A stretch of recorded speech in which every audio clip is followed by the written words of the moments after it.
स्वागत है आप लोगों का एक बार फिर से एरोमेटिक क्लासेस के यूट्यूब चैनल पे। मैं आकाश खरवार आप लोगों के बीच में एक बार फिर से आ गया हूँ। इस बार सीबीएसई क्लास 12th का फिजिक्स का पेपर का सॉल्यूशन लेके। बच्चों, ये जो पेपर हुआ था इस बार सीबीएसई का पेपर बढ़िया आया था। जैसा कि आप लोग पहले अब इतना हल्ला मच चुका है, इतना शोर मच चुका है कि अब हम लोग जान चुके हैं। पेपर अच्छा आया था और इसका सॉल्यूशन मैं लेके आ रहा हूँ। इस सॉल्यूशन को पूरे एंड तक देखना और देखने के बाद बहुत सारी चीजें हमको समझ में आएंगी। जैसे कि कई बार जितना शोर मचाया जाता है उतना शोर एक्चुअली मचाना होता भी नहीं है ना। ये जो पेपर आया था एक अच्छा पेपर था, स्टैंडर्ड पेपर था। बहुत टफ तो नहीं बोल सकते, हाँ टफ था ये बोल सकते हैं, पर बहुत टफ तो नहीं है। यूट्यूब पे बहुत सारे टीचर्स आके चिल्लाने लगते हैं कि टफ था टफ था। अरे यार आप कोविड से पहले जो पेपर बनते थे सीबीएसई के, उन पेपर्स को देखिएगा। उन पेपर्स का स्टैंडर्ड भी लगभग इतना ही हुआ करता था। एक दो क्वेश्चन उसमें से, अब एक क्वेश्चन आईआईटी का उठा के दे दिया गया था। एक दो क्वेश्चन तो दे दिए जा सकते हैं, एक दो क्वेश्चन से क्या फर्क पड़ता है ना। बाकी जो सिलेबस है वो वहीं से आया हुआ था। बहुत अच्छे अच्छे सवाल नहीं थे, मतलब ऐसा भी नहीं था कि आप सॉल्व ही नहीं कर सकते, बहुत अच्छा कर सकते थे। बहुत सारे बच्चे जो हम लोगों ने जिनको पढ़ाया है वो बहुत सारे क्वेश्चंस को किए भी हैं, बहुत अच्छा किए भी हैं, है ना?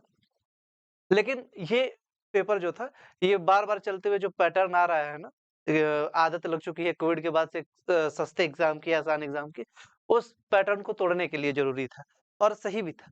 क्योंकि बहुत आसानी से पढ़ने से हमको कुछ चीज़ें समझ नहीं आती हैं, है ना? कई लोग तो यूट्यूब पे अब 4-4 दिन में कोर्स खत्म कर रहे हैं, पेपर ही स निकाल के दे रहे हैं। पेपर लीक कर दे रहे हैं, ये कर दे रहे हैं, वो कर दे रहे हैं। फिजिक्स के पेपर के बाद समझ में आया, पेपर लीक करने वाले टीचर्स का हाल, है ना? तो पेपर एग्ज़ाम जब भी होता है, वो साल भर मेहनत करके पढ़ने वाले बच्चों के लिए बनाया जाता है। लास्ट नाइट फुल फाइट अगर करोगे तो वो पहले भी गलत ही था, अभी भी गलत ही। और 2 दिन में 3 दिन में रिवीजन करने से सिलेबस नहीं कंप्लीट होता है। ये 11-12 का सिलेबस, साइंस का सिलेबस अच्छा सिलेबस, इवन और भी सब्जेक्ट का सिलेबस अच्छा ही होगा। ये 2 दिन में खत्म होने वाला सिलेबस नहीं है और ऐसा मज़ाक नहीं होता है। चलिए, बहुत सारी बातें करते रहेंगे, पहले क्वेश्चंस को देखते हैं। क्लास 12th फिजिक्स का पेपर सॉल्यूशन लेके आ गए हैं और सबसे पहले स्टार्ट करते हैं। अच्छा, ये जो पेपर है, ये सेट 1 है, ठीक है? सेट 2 और सेट 3 के कुछ क्वेश्चन सिमिलर हैं। जो क्वेश्चन सिमिलर नहीं होंगे, उसके सॉल्यूशन मैं अलग से अपलोड कर दूँगा, ठीक है? तो हम लोग स्टार्ट करते हैं आज अपने सेट 1 के पहले क्वेश्चन को। सेक्शन ए में हमको कुछ क्वेश्चंस थे जो एमसीक्यू दिए गए थे, पहले उसको देख लेते हैं। चलिए, पहला क्वेश्चन है, two charges minus q each are placed at the vertices A and B of an equilateral triangle ABC. If M is the mid point of A B, the net electric field at the C will be. अच्छा, जरा इसको देखो। इस question को देखने के लिए हमको एक ट्रायंगल समझना पड़ेगा, इक्विलेटरल ट्रायंगल, ठीक है? मान लेते हैं ये इक्विलेटरल ट्रायंगल ही है, अज्यूम है ना, ठीक है? और बोला जा रहा है कि इस इक्विलेटरल ट्रायंगल के इस एंड पर और इस एंड पर, इसको ए बोल दो और इसको बी बोल दो। इन दोनों एंड पर चार्ज है, माइनस क्यू और माइनस क्यू। और बोला जा रहा है कि यहाँ पर जो वर्टिस सी है, यहाँ पर इलेक्ट्रिक फील्ड बताओ और इसका जो मिड पॉइंट है वो मिड पॉइंट एम। जरा ध्यान से देखो, अगर इक्विलेटरल ट्रायंगल है तो माइनस क्यू की वजह से, अगर इस पॉइंट को मैं सी बोल दूं, माइनस क्यू की वजह से जो इलेक्ट्रिक फील्ड आती है वो टुवर्ड्स से चार्ज आती है, तो मान लेते हैं कि वो इधर की तरफ गई, ठीक है? तो इसकी वैल्यू अगर लिख देते हैं ई, क्योंकि साइड दोनों का, तीनों का ए और ए होगा, इक्विलेटरल ट्रायंगल है, तो साइड सबका क्या होगा, ए। तो इलेक्ट्रिक फील्ड इधर कितनी जा रही है, ई। तो अगर ई इधर जा रही है तो ई इधर भी जा रही होगी, क्योंकि चार्ज भी सेम है, माइनस क्यू दोनों है, और डिस्टेंस भी सेम है, तो ई और ई जा रही होगी। अच्छा, ये बताओ, इनके बीच का एंगल होगा 60 डिग्री। दो वेक्टर्स को ई और ई, दो वेक्टर्स को अगर जोड़ा जाए तो उनका जो रिजल्टेंट आता है, दो वेक्टर्स को, इक्वल वेक्टर्स को जोड़ा जाए तो उनका जो रिजल्टेंट आता है वो दोनों के बीचों बीच आता है। और ई अपॉन में मतलब कि under root E one square plus E two square आता है, plus two E one E two sine theta आता है, जो भी आता है, लेकिन आता बीचों बीच है। तो अगर ये बीचों बीच अगर पॉइंट किया जाए, बीचों बीच पॉइंट किया जाए, तो ये कहीं ऐसे आएगा और इसका डायरेक्शन जो होगी वो इधर की तरफ होगी। तो ध्यान से देखो, ये सी से किधर की तरफ था, एम की तरफ था। तो इसकी जो डायरेक्शन बताएंगे वो क्या बताएंगे, सी एम। तो ऑप्शन कौन सा सही हो रहा है, ये ध्यान से देखो, ये सी ए लिखा गया, सी बी लिखा गया, एम सी लिखा गया और सी एम लिखा गया। एम सी और सी एम, अगर ये पॉजिटिव चार्ज होता अगर पॉजिटिव पॉजिटिव होती है, इलेक्ट्रिक फील्ड अवे होती, तो क्या लिखते? एम से सी की तरफ। लेकिन अगर नेगेटिव चार्ज है तो सी से एम की तरफ आ रहा होगा, तो कौन सा ऑप्शन सही बैठता है हमारा? ऑप्शन नंबर डी सही है इसका। समझ में आया? क्वेश्चन नंबर 1 का कौन सा ऑप्शन सही है? Option D. अगले क्वेश्चन पे बढ़ते हैं। अगला क्वेश्चन और अच्छा क्वेश्चन है, बढ़िया क्वेश्चन है, ठीक है? वैसे ये सब क्वेश्चंस क्लासरूम में बहुत कराए जाते हैं, बहुत बार कराए गए होंगे। क्वेश्चन पूरा दिख नहीं रहा है, अब शायद दिख रहा है।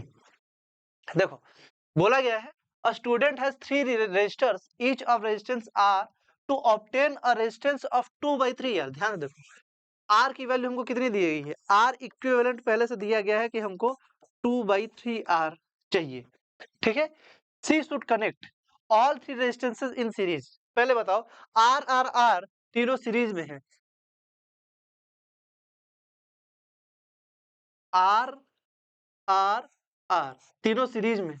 सीरीज में जो कॉम्बिनेशन होता है वो R1 plus R2 plus R3 होता है। आर आर आर को सीरीज में जोड़ोगे तो दिल पे हाथ रख के बताओ 3R नहीं आ जाएगा? 3R आएगा। और अगर इन तीनों को पैरेलल में जोड़ा जाए, पैरेलल में जोड़ा जाए आर आर आर को, तो R/3 आ जाएगा। अरे ये बात तो अनहर आदमी को भी पता होगी। 3R और R/3, इसके लिए तो दिमाग ही नहीं लगाना था। ये दोनों ऑप्शन तो पहले ही गए। अब इसको देखो, ये और ये ध्यान से समझो, इसमें बोला क्या जा रहा है? 2 रेजिस्टर्स इन सीरीज, यानी कि 2 रेजिस्टेंस को हमने कैसे जोड़ा है? सीरीज में। 2 रेजिस्टेंस इन सीरीज, एक हो गया, 2 हो गया, ठीक है? And then this combination in parallel with the third register, और ये कॉम्बिनेशन थर्ड रजिस्टर के साथ पैरेलल में है, आर आर और आर।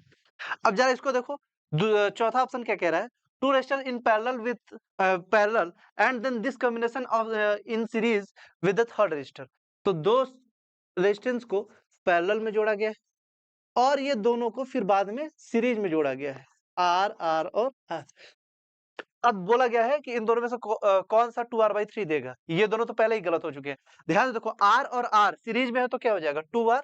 2R और R, अगर मेरी ट्रिक किसी को पता है, पहले मैंने बताया होगा, 2 और R, तो ये R हो गया और ये 2R हो गया। फॉर्मूला होता है R इक्विवेलेंट इन पैरेलल का, फॉर्मूला होता है R अपॉन में NR अपॉन में N+1, ठीक है?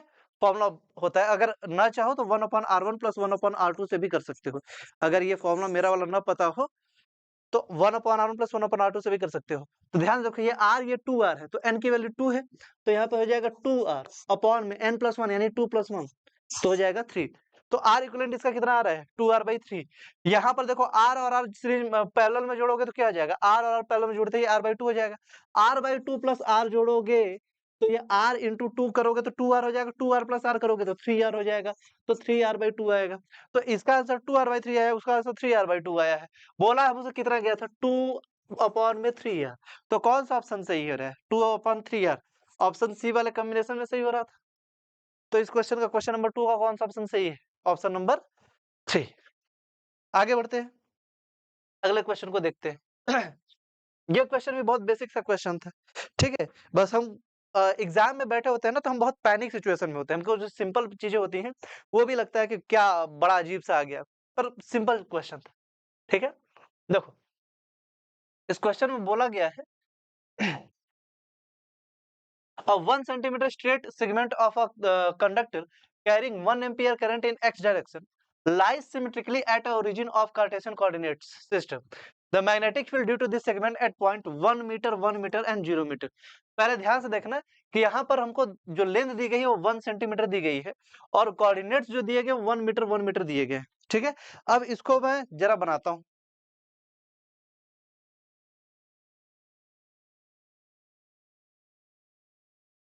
देखो, इसको बनाते हैं एक बार।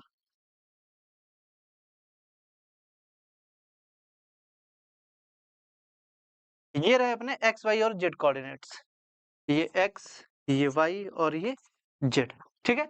बोला जा रहा है कि जो सेगमेंट है वो x डायरेक्शन में प्लेस किया गया है और उसमें 1 एम्पियर की करंट है और वो ओरिजिन के सिमेट्रिकली, यानी कि जितना ओरिजिन के इधर वाला पार्ट है उतना ही ओरिजिन के इधर वाला पार्ट है और इसकी लेंथ कितनी दी गई है? 1 सेंटीमीटर। और बोला गया है कि जो कोऑर्डिनेट्स हैं इसमें जो i की वैल्यू है उसको लिख देते हैं 1 एम्पियर है, ठीक है? जो कोऑर्डिनेट्स है वो बोला गया है कि यहाँ से 1 मीटर और यहाँ से 1 मीटर। तो ध्यान से देखोगे तो ये पॉइंट कहीं यहाँ पे आएगा। इस पॉइंट को हम बोल देते हैं कि ये पॉइंट P है। इस P पर हमसे क्या पूछा जा रहा है? मैग्नेटिक फील्ड पूछी जा रही है। अच्छा, अगर किसी को बायो सावर्ट्स लॉ पता हो तो dB बराबर आता है म्यू नॉट अपॉन में 4 पाई आई dl साइन थीटा अपॉन में r स्क्वायर। ठीक है, अब जरा ध्यान से देखो, 1 मीटर और 1 मीटर है। 1 मीटर के रिस्पेक्ट में 1 सेंटीमीटर उसका 100वां हिस्सा होगा। ठीक है, तो अगर इसके आर के रिस्पेक्ट में मैं डीएल को देखो तो डीएल बहुत छोटा है, और जो एंगल वेरी करेगा वो भी कहां से कहां तक करेगा? यहां से यहां तक करेगा। तो हम इसको कांस्टेंट मान सकते हैं। अच्छा, कांस्टेंट कितना मानेंगे? 1 मीटर बेस भी है, 1 मीटर बेस भी है, 1 मीटर परपेंडिकुलर भी है। ठीक है, तो बेस और परपेंडिकुलर अगर 1 1 हो तो टेन थीटा का फॉर्मूला होता है परपेंडिकुलर अपॉन में बेस। तो टेन थीटा बराबर कितना हो जाएगा? 1 अपॉन में 1 यानी कि 1। तो थीटा बराबर कितना आता है? 45 डिग्री। यानी कि ये एंगल कितना होगा? 45 डिग्री। और जो लेंथ है वो कितनी लेंगे? 1 सेंटीमीटर। तो इस फॉर्मूले में अगर पुट करा जाए हम लोग बी की वैल्यू निकालने के लिए, तो म्यू नॉट अपॉन 4 की वैल्यू 10 की पावर -7 आती है, इनटू में आई करंट है उसकी वैल्यू 1 एम्पियर है, डीएल जो है वो लेंथ है, लेंथ 1 सेंटीमीटर दी गई, 1 सेंटीमीटर को लिख दोगे 10 की पावर -2 मीटर। साइन थीटा की वैल्यू लिख देते हैं 1 अपॉन में √2 साइन 45 की वैल्यू, और अपॉन में आर स्क्वायर। आर स्क्वायर यहां से देखोगे तो 1 ये है, 1 ये है, तो ये जो दूरी है ये कितनी हो जाएगी? √2, और √2 का स्क्वायर करोगे तो कितना आ जाएगा? 2। √2 का स्क्वायर कितना आएगा? 2। ये 10 की पावर -7, 10 की पावर -2 कितना हो जाएगा? 10 की पावर -9 अपॉन में 2√2, या फिर इसको 10 इंटू 10 की पावर -10 अपॉन में 2√2 कर सकते हैं। 2 से ये कटेगा, 5 जाएगा, तो जाएगा 5 इंटू 10 की पावर -10 अपॉन में √2। तो कौन सा ऑप्शन सही है? 5 अपॉन में √2 इंटू 10 की पावर -10। ठीक है, अब इसकी डायरेक्शन जरा देखनी होगी, डायरेक्शन देखनी होगी। करंट इधर की तरफ जा रही है और ये पॉइंट इधर है, तो जो डायरेक्शन आएगी वो किधर आएगी? वर्टिकली अपवर्ड, इधर की तरफ। और वर्टिकली अपवर्ड कौन सी डायरेक्शन है? ये पॉजिटिव जेड डायरेक्शन है। तो जो आंसर आएगा वो 5.0 अपॉन में √2 इंटू 10 की पावर -10 टेस्ला तो आएगा, पर जो डायरेक्शन होगी वो किधर होगी? पॉजिटिव के कैप में। तो कौन सा ऑप्शन सही है इसका? इसका मुझे जो दिखाई दे रहा है ऑप्शन नंबर सी सही है। क्या बोलते हो? कोई दिक्कत परेशानी? बहुत अच्छी बात है। आते हैं अपने अगले क्वेश्चन पे। अगला क्वेश्चन, ये डायरेक्ट फॉर्मूला पूछा गया है, इसका सॉल्यूशन क्या बताएं? Magnetic field due to small magnet dipole of dipole moment m at the distance of r from the centre along the axis of the dipole. देखो, एक्सिस ऑफ द डाइपोल यानी कि axial point पे, axial point पर जो dipole moment होता है उसका formula mu naught upon 4 pi और 2m अपॉन में r क्यूब होता है। ठीक है, तो 2m अपॉन में r cube, mu naught upon 4 pi into में 2m अपॉन में r क्यूब हो गया। डायरेक्ट फॉर्मूला पूछा गया था, इसमें सॉल्यूशन क्या बताएं? आगे बढ़ते हैं, आते हैं हमने अगले क्वेश्चन पे। देखो, इस क्वेश्चन में बोला गया इन the figure x is the coil, ये है एक कॉइल। ठीक है, जो लपेटा गया है। ठीक है, इस लपेटे गए कॉइल का नाम क्या है? x। x का काम ही है लपेटना, बचते रहना। Is a coil wound over a hollow wooden pipe. किस पे लपेटा गया है? हॉलो वुडन पाइप पे लपेटा गया है। आगे देखो, a permanent magnet is pushed at a constant speed v from the right into the pipe, यानी कि इधर से इसको v स्पीड से अंदर धकेला जाता है, and it comes out at the left end of the pipe during the entry and the exit of the magnet. The current in the wire yz will be from the, अरे देखो, अगर इधर अंदर की तरफ जा रहा होगा तो फैराडे ने आपको कुछ लॉ बताए थे, उस लॉ को फॉलो करिए, बहुत अच्छा रहेगा। अगर ये अंदर की तरफ जा रहा है तो फैराडे ने क्या बोला था कि अगर वो पास आ रहा होगा तो वो जो इंडक्शन होगा वो इस तरह से होगा कि वो उसको दूर धकेलेगा। यानी कि इलेक्ट्रोमैग्नेटिक इंडक्शन की जो नियत है वो नियत ही यही होती है कि ये जिससे पैदा हुआ है उसी को मारना चाहता है, जिस थाली में खाता है उसी में छेद करना चाहता है, ये बताएगा होगा। ठीक है, तो अगर ये मतलब दूर ज्यादा है, अगर पास आने की वजह से क्रिएट हुआ है तो फिर वो उसको रिपेल करेगा यानी कि दूर भेजेगा, और जब दूर जाने की वजह से क्रिएट हुआ है तो उसको पास बुलाएगा, यानी कि पास आएगा तो दूर भेजेगा, दूर भेजेगा, दूर जाने वाला होगा तो पास बुलाएगा। ठीक है, इसलिए को बोलते हैं कि ना दूर जाने देता है ना पास आने देता है, अलग ही मोहब्बत है। I love you as a friend वाली कहानी। तो अगर ये पास आ रहा है, ये नॉर्थ पोल है, तो ये क्या करेगा? इसको रिपेल करेगा, और रिपेल करने के लिए यहाँ पर कौन से कौन सा पोल बनना पड़ेगा इसको? North pole. नॉर्थ पोल बनने का मतलब कि जो करंट है वो किससे घूमेगी? Anti clockwise. Anti clockwise current घूमेगी तो ध्यान से देखो कि यहाँ पर करंट इधर की तरफ आ रही होगी। तो ऐसे जगह अगर करंट फ्लो हो रही है, अगर करंट इधर की तरफ फ्लो हो रही है तो यहाँ ऐसे फ्लो होगी, तो ये कौन सी डायरेक्शन है? वाई से जेड की तरफ। तो पहले तो जब राइट में जा रही होगी तो ये वाई टू जेड जाएगी करंट। बहुत अच्छी बात है। अब जरा निकलते के वक्त देख लें। निकलते वक्त देखोगे तो ये नॉर्थ पोल है तो भैया ये साउथ पोल होगा। ये साउथ पोल होगा और साउथ पोल अब यहाँ से बाहर की तरफ जा रहा है। साउथ पोल बाहर की तरफ जा रहा है तो जब पास आ रहा था तो क्या कर रहा था? रिपेल। जब दूर जाएगा तो क्या करेगा? अट्रैक्ट। दुनिया की नीयत ही यही है, जो करना चाहोगे उसको रोकेगी। नॉर्थ पोल बनेगा। नॉर्थ पोल का मतलब कि वापस एंटी क्लॉकवाइज। पर अब की बार जो एंटी क्लॉकवाइज करंट है, यहाँ पर जो एंटी क्लॉकवाइज है वो यहाँ क्लॉकवाइज दिखती है, जो यहाँ पर एंटी क्लॉकवाइज है वो यहाँ पे क्लॉकवाइज दिखती है। तो जब यहाँ पे एंटी क्लॉकवाइज बनी थी वाई टू जेड, तो जब यहाँ पे एंटी क्लॉकवाइज बनेगी तो ये किधर जाएगी? जेड से वाई। करंट के डायरेक्शन जस्ट रिवर्स हो जाएगी। तो पहले हाफ में क्या बनेगी? वाई से जेड। फिर उसके बाद करंट रुकी रह जाएगी क्योंकि जो मैग्नेट है वो अंदर है। फिर जब बाहर निकलेगा तो फिर किधर की तरफ बनेगी? जेड से वाई की तरफ। तो पहले वाई टू जेड फिर जेड टू वाई। कौन सा ऑप्शन सही है? इस क्वेश्चन का ऑप्शन नंबर सी सही है। समझ में आया? कोई दिक्कत परेशानी भैया? आगे बढ़ते हैं। देखिए एक बढ़िया सवाल है। ये भी फॉर्मूले पे बेस्ड सवाल है। आइए इसको देख लेते हैं। बोला गया है the alternating current I in an inductor. ध्यान से देखना, कंफ्यूज होने के लिए जो कहानी है वो यहीं से शुरू होती है। कहाँ पे है? इंडक्टर में। इंडक्टर की कहानी बता रहा है, बयां कर रहा है। ठीक। Inductor is observe to be very with time T as shown in the figure. ये आई और टी का ग्राफ दिया गया है और बोला गया है कि जो करंट है वो इस तरह से वेरी कर रही है। तो बताओ कि जो वोल्टेज है वो किस तरह से वेरी कर रहा होगा। अच्छा, अब जरा ध्यान से देखो। इंड्यूस्ड ईएमएफ या वोल्टेज का जो फॉर्मूला है वो आता है minus L D I by D T.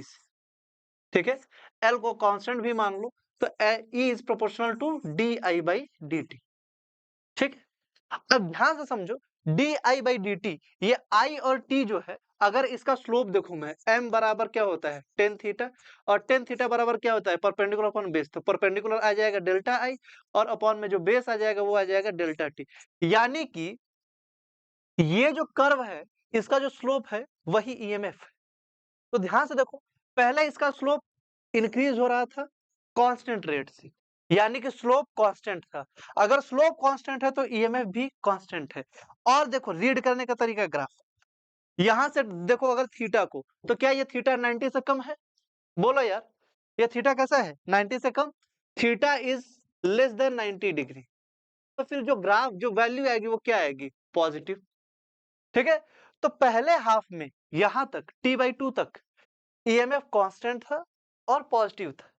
फिर उसके बाद अगर theta is greater than 90 degree तो फिर वैल्यू क्या होती है? निगेटिव। पर स्लोप कांस्टेंट है, इस वजह से ईएमएफ भी अभी भी कांस्टेंट होगा। अगर ईएमएफ अभी भी कांस्टेंट है तो ध्यान से देखो, तो ये जो ग्राफ बनेगा v और t का, पहले पॉजिटिव कांस्टेंट फिर उसके बाद निगेटिव कांस्टेंट। कौन सा ग्राफ दिख रहा है भैया? मुझे तो ऑप्शन सी दिख रहा है। ठीक है, कंफ्यूज ना होना, कंफ्यूज ना होना कि हमको जो ग्राफ मिलना चाहिए वो ऐसा मिलना चाहिए। ग्राफ देख के ग्राफ का अंदाजा लगाया करो। इक्वेशन बताई गई है आपको कि इक्वेशन कैसी दिख रही है। एसी पढ़े हुए हैं, ये मार देते हैं, कुछ कुछ लोग तो ये मार के चले आए हैं, कुछ इस पे टिक करके चले आए हैं। पर ध्यान से क्वेश्चन को समझा करो, क्वेश्चन पूछा क्या है। आगे बढ़ते अपने अगले क्वेश्चन पे। देखो, एक ट्रांसफार्मर का बहुत ही दो कड़ी का सवाल है, देखते हैं इसको। A transformer is connected to a 200 volt AC source. The transformer supplies 3000 volt to a device. If the number of turns in primary coil is 450 volt, then the number of turns in secondary coil. अच्छा देखो, ये connected to 200 volt AC source है, यानी कि जो primary source है VP, voltage of primary source, वो कितना है? 200 वोल्ट। अब वोल्टेज ऑफ सेकेंडरी सोर्स हमको कितना दिया गया है? कितना सप्लाई कर रहा है वो? 3000 वोल्ट। ठीक है, अच्छा वोल्टेज बढ़ा है कि घटा है? वोल्टेज अगर बढ़ा है तो इसको कौन सा ट्रांसफार्मर बोलते हैं? Step up transformer. ठीक है, स्टेप अप ट्रांसफार्मर जो वोल्टेज बढ़ाता है। अब आगे देखते हैं, वोल्टेज बढ़ाए, number of turns in primary coil देखते हैं। Number of turns in primary coil हमको बोला गया है कि वो 450 है। Number of turns in secondary coil हमको नहीं पता है, ठीक है। अब जरा इसकी बात को समझोगे तो बहुत बहुत ही आसान सवाल है। V is proportional to number of turns होता है, यानी कि Vp अपॉन में Vs जो है वो Np अपॉन में Ns के बराबर होता है। वैल्यूज पुट कर दो, Vp की वैल्यू हमको 200 बताई गई है, Vs की वैल्यू हमको 3000 बताई गई है, इक्वल्स टू Np की वैल्यू 450 बताई गई है, Ns की वैल्यू हमसे पूछी गई है। इसको 2 0 काट दोगे, ये 15 हो गया है। Ns की वैल्यू जो है वो 15 इंटू 450 है। 15 इंटू 450 अकेले में करना 6750 आएगा, ठीक है। कितना आएगा? 6750 मल्टीप्लाई करके देख सकते हो। अरे ये 15 इंटू 5 करोगे 75 आ जाएगा, 5 लिख लो, 7 तुम्हारे पास कैरी रह गया, 15 चौके 60 और 7 लो, ठीक है। कितने टर्न से सेकेंडरी कॉइल में? 6750 टर्न से सेकेंडरी कॉइल में, तब जाके इतना वोल्टेज में चेंज आएगा, ठीक है। बहुत ही आसान सवाल है। आगे देखते हैं अगला question. Which one of the following statement is correct? पहले बोला गया है electric field due to static charge is, sorry ये तो क्वेश्चन का हिस्सा है। Electric field due to static charge की वजह से इलेक्ट्रिक फील्ड जो प्रोड्यूस हुई है उसके बारे में स्टेटमेंट दिए गए हैं। वो स्टेटमेंट कौन से स्टेटमेंट सही है? स्टेटमेंट बताने से पहले आपको इलेक्ट्रिक फील्ड लाइंस की जो प्रॉपर्टी है वो पता होनी चाहिए। अगर प्रॉपर्टी पता है तो ये क्वेश्चन आपके लिए 2 कौड़ी का है, और अगर प्रॉपर्टी नहीं पता है भैया तो फिर इस क्वेश्चन को आप कुछ भी नहीं कर पाएंगे। पहली बात, हमको ऑप्शन में दिया गया conservative, conservative, non conservative, non conservative. पूरी फिजिक्स में आपको बताया गया है कि पूरी दुनिया में 2 तरह के कंजर्वेटिव फील्ड एग्जिस्ट करती हैं, एक ग्रेविटेशनल फील्ड, दूसरा इलेक्ट्रोस्टैटिक फील्ड। इलेक्ट्रोस्टैटिक का मतलब क्या होता है? Charge at rest. इलेक्ट्रोस्टैटिक को जब पढ़ाया गया होगा आपको यहाँ, तो इलेक्ट्रोस्टैटिक, इलेक्ट्रोस्टैटिक में इलेक्ट्रो का मतलब होता है चार्ज और स्टैटिक का मतलब होता है एट रेस्ट, ठीक है। इसमें क्वेश्चन भी स्टैटिक चार्ज से पूछा गया, और अगर स्टैटिक चार्ज है तो स्टैटिक चार्ज की वजह से जो इलेक्ट्रोस्टैटिक फील्ड प्रोड्यूस होगी वो कंजर्वेटिव होगी। दुनिया में 2 ही तरह की फील्ड कंजर्वेटिव होती है, ग्रेविटेशनल और इलेक्ट्रोस्टैटिक। तो कंजर्वेटिव तो है, यानी कि सी और डी पहले ही गलत है। अब देखो आगे पूछा गया है कि क्लोज लूप फॉर्म करती है कि नहीं करती है। इलेक्ट्रिक फील्ड लाइंस की ये प्रॉपर्टी है कि वो क्लोज लूप फॉर्म नहीं करती हैं। मैग्नेटिक फील्ड की प्रॉपर्टी होती है कि वो क्लोज लूप फॉर्म करती हैं। तो यहाँ पर do not form close loop होगा। कौन सा ऑप्शन सही है? ऑप्शन ए सही है। तो थ्योरेटिकल बेस्ड क्वेश्चन था, 2 प्रॉपर्टीज मिला के क्वेश्चन बनाया गया था, बहुत ही आसान क्वेश्चन था। आगे बढ़ते हैं। A tub is filled with transparent liquid of height 30 centimeter. The apparent depth of the coin lying in the bottom of the tub is found to be 16 centimeter. The speed of light in the liquid will be. देखो apparent height, apparent depth का सवाल है। n यानी कि जो refractive index है उसका formula होता है d अपॉन में d dash, real depth upon apparent depth. Real depth की जो वैल्यू दी गई है वो 30 सेंटीमीटर दी गई है, अपरेंट डेप्थ की 16 सेंटीमीटर दी गई है। तो जो n की वैल्यू है वो कितनी आ गई? 30 अपॉन में 16। अच्छा, इसकी जो वैल्यू होती है n की वैल्यू, ये स्पीड के टर्म में c अपॉन v भी होती है अगर पहला मीडियम एयर है तो, जो कि यहाँ पे है भी। तो अगर n की value d upon d dash जो है वो c अपॉन v के भी तो बराबर होगी, तो इसकी वैल्यू अगर पुट करा जाए 30 अपॉन में 16 इक्वल्स टू c की वैल्यू कितनी होती है? 3 इंटू 10 की पावर 8 अपॉन में हमसे v पूछा गया है। v पूछा गया है, इधर उधर करो, बहुत पुरानी आदत तो तुम लोगों की। 3 इंटू 10 की पावर 8 इंटू में इधर जाएगा 16 और अपॉन में ये क्या आ जाएगा? 30, ठीक है। 3 से इसको काटोगे 10 हो जाएगा, 10 से इसको डिवाइड करोगे 16 को 1.6 इंटू 10 की पावर 8 मीटर्स पर सेकेंड हो जाएगा। देख लो कोई ऑप्शन मिल रहा होगा, ऑप्शन ए ही सही है। समझ में आया कि नहीं आया? कौन सा ऑप्शन सही है? ऑप्शन ए 1.6 इंटू 10 की पावर 8 मीटर पर सेकेंड। कोई दिक्कत? चलिए आगे बढ़ते हैं, आते हैं अपने अगले क्वेश्चन, क्वेश्चन नंबर 10 पे। देखिए ये भी एक थ्योरेटिकल सवाल है, बहुत दिमाग लगाने की जरूरत नहीं है, क्योंकि मैंने बच्चों से जब पूछा था तो वो पता नहीं कहाँ तक चले गए थे और वहां तक नहीं जाना था। बहुत बेसिक सवाल था। अब समझाता हूं मैं क्या है। बोला गया है atomic spectral lines of hydrogen atom. Hydrogen atom की स्पेक्ट्रल लाइंस आपको पता हो तो 5 आपके सिलेबस में होती, 6 आपके सिलेबस में 5 बताया गया है। Are incident on a zinc surface. The lines which can emit photoelectrons from the surface are members of. ध्यान से देखो, फोटो इलेक्ट्रॉन्स को रिलीज कराना है, यानी हमको फोटो इलेक्ट्रिक इफेक्ट दिखाना है। Photo electric effect, photo electric effect हमको दिखाना है किसी सरफेस से, तो हमको हाई एनर्जी चाहिए, हाई एनर्जी फोटॉन्स चाहिए। हाई एनर्जी फोटॉन्स का मतलब कि हमको हाई फ्रिक्वेंसी चाहिए। बोलो भैया, हाई फ्रिक्वेंसी चाहिए। अब मैं बोलता हूं, तीन ऑप्शन देता हूं, यूवी रे है, विजिबल लाइट है और इंफ्रारेड है। इंफ्रारेड, यूवी, विजिबल और इंफ्रारेड, इसमें से सबसे ज्यादा फ्रिक्वेंसी किसकी होती है?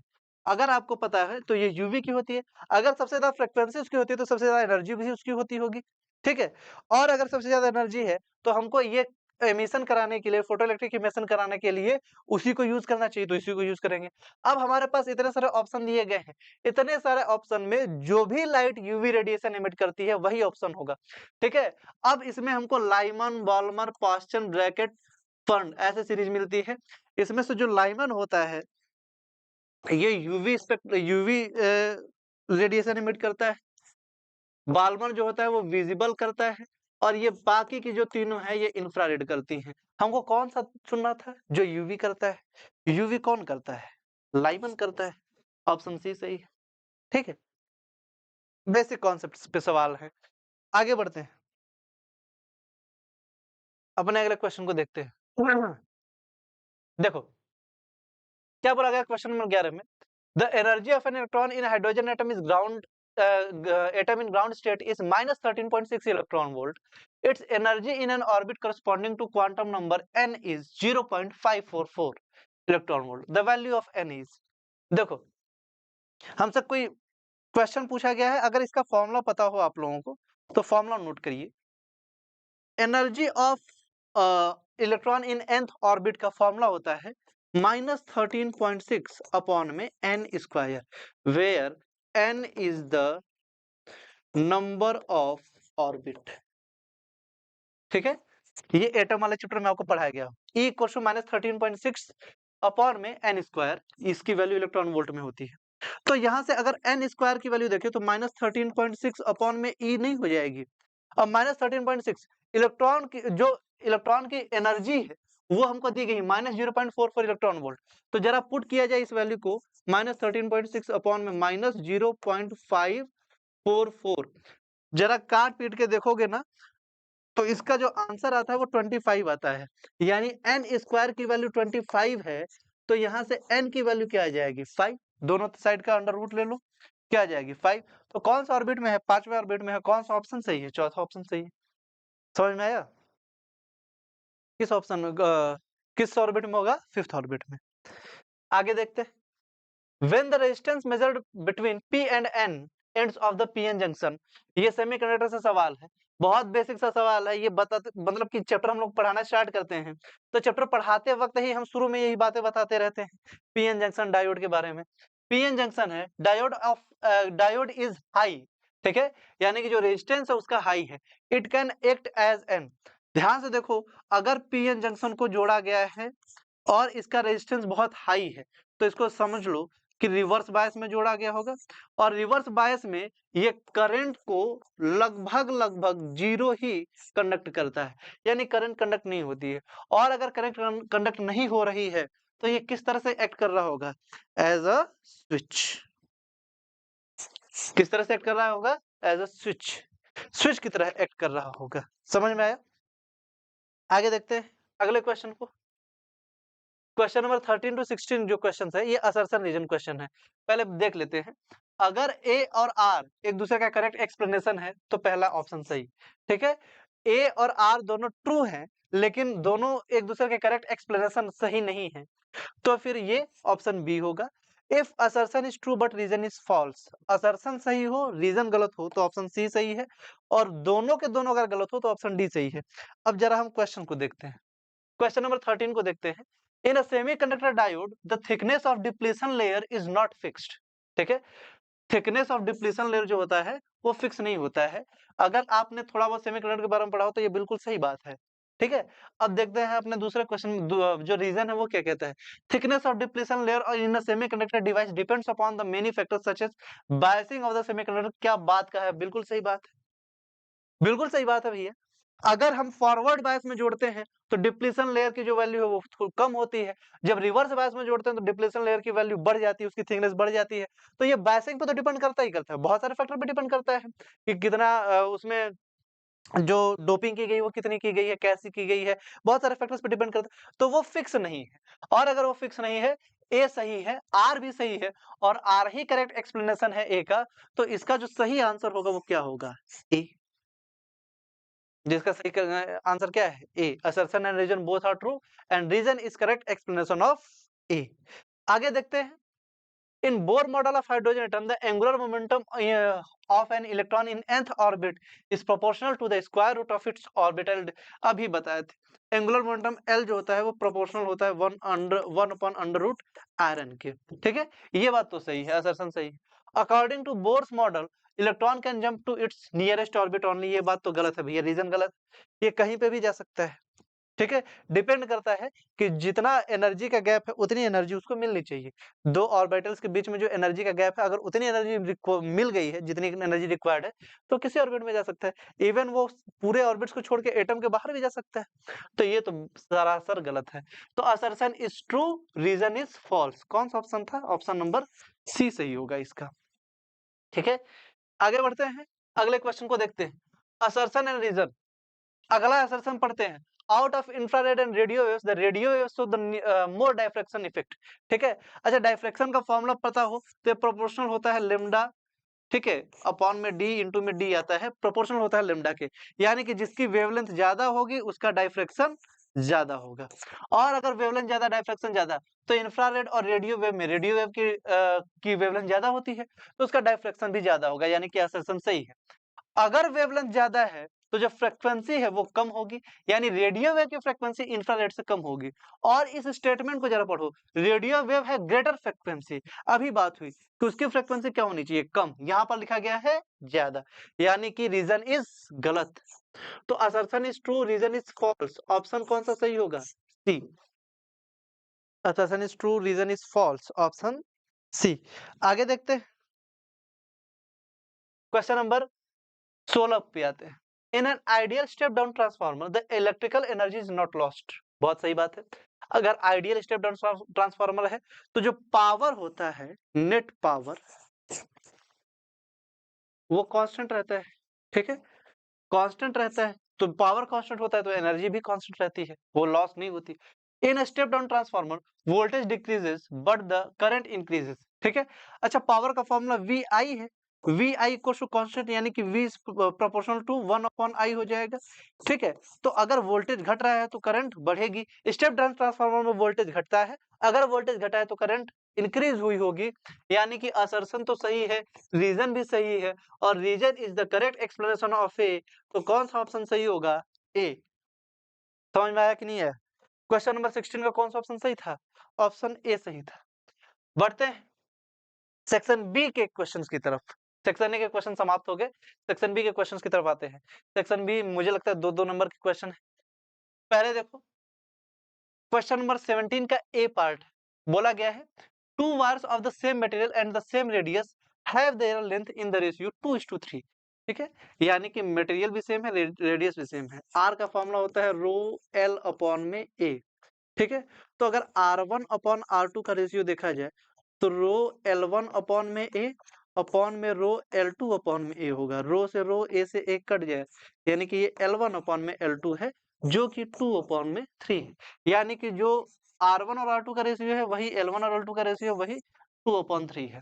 They are connected in parallel to the battery which supplies 15 ampere की करंट। यहाँ से जो I की वैल्यू है वो 15 एम्पियर है। ठीक है, find the current through the wires. अब जरा ध्यान समझो, ये है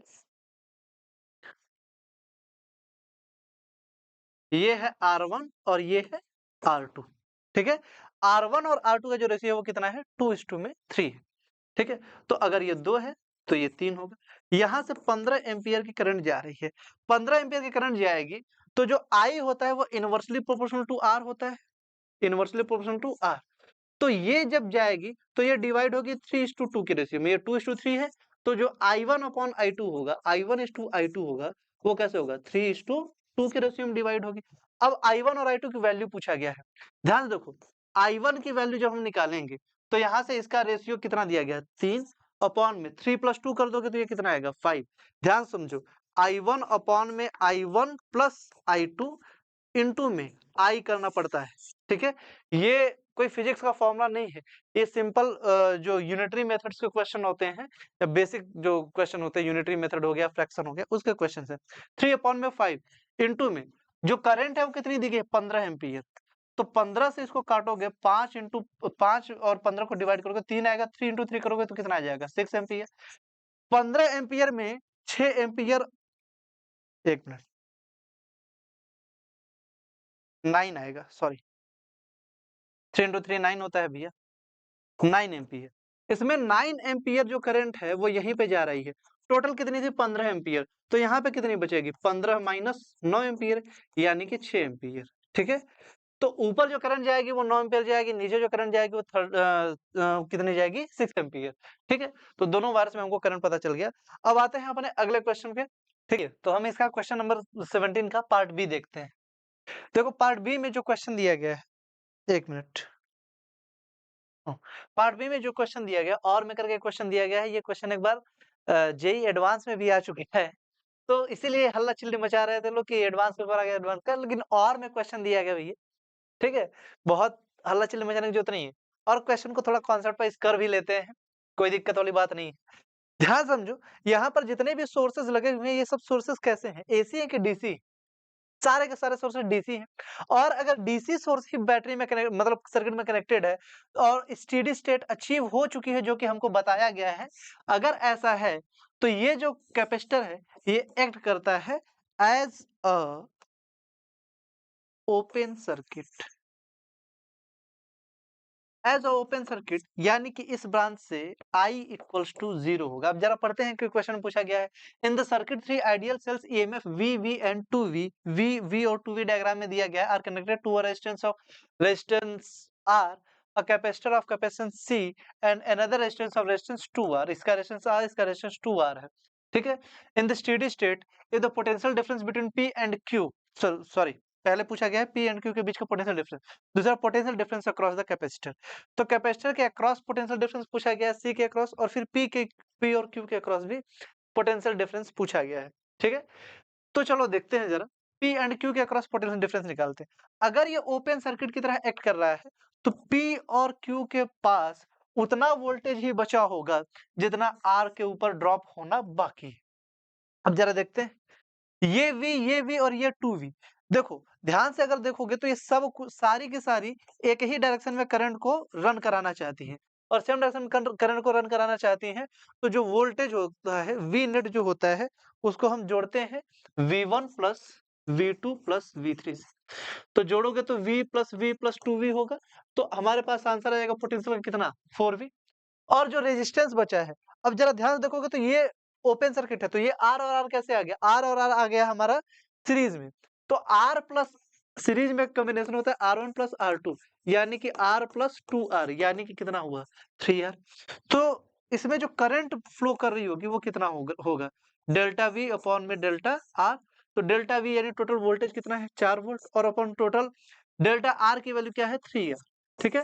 तो I की वैल्यू क्या आ गई 4V अपॉन में 3R। मैंने बोला कि इस पे उतना ही पोटेंशियल दिखेगा जितना R पे ड्रॉप होना भी बाकी है। तो कितना ड्रॉप होगा R पे, V at R लिख लेते हैं, क्या I इंटू में R हो जाए। I की वैल्यू हमारे पास दी गई है 4V अपॉन में 3R इंटू में R, R से R जा चुका है, हमारे पास जो वैल्यू आई वो 4V/3 आई। कितनी आई वैल्यू 4V अपॉन में 3। बहुत अच्छी बात, पहला आंसर। दूसरा पूछा गया है किस कैपेसिटर के अक्रॉस पोटेंशियल डिफरेंस क्या होगा, potential difference across the capacitor सी।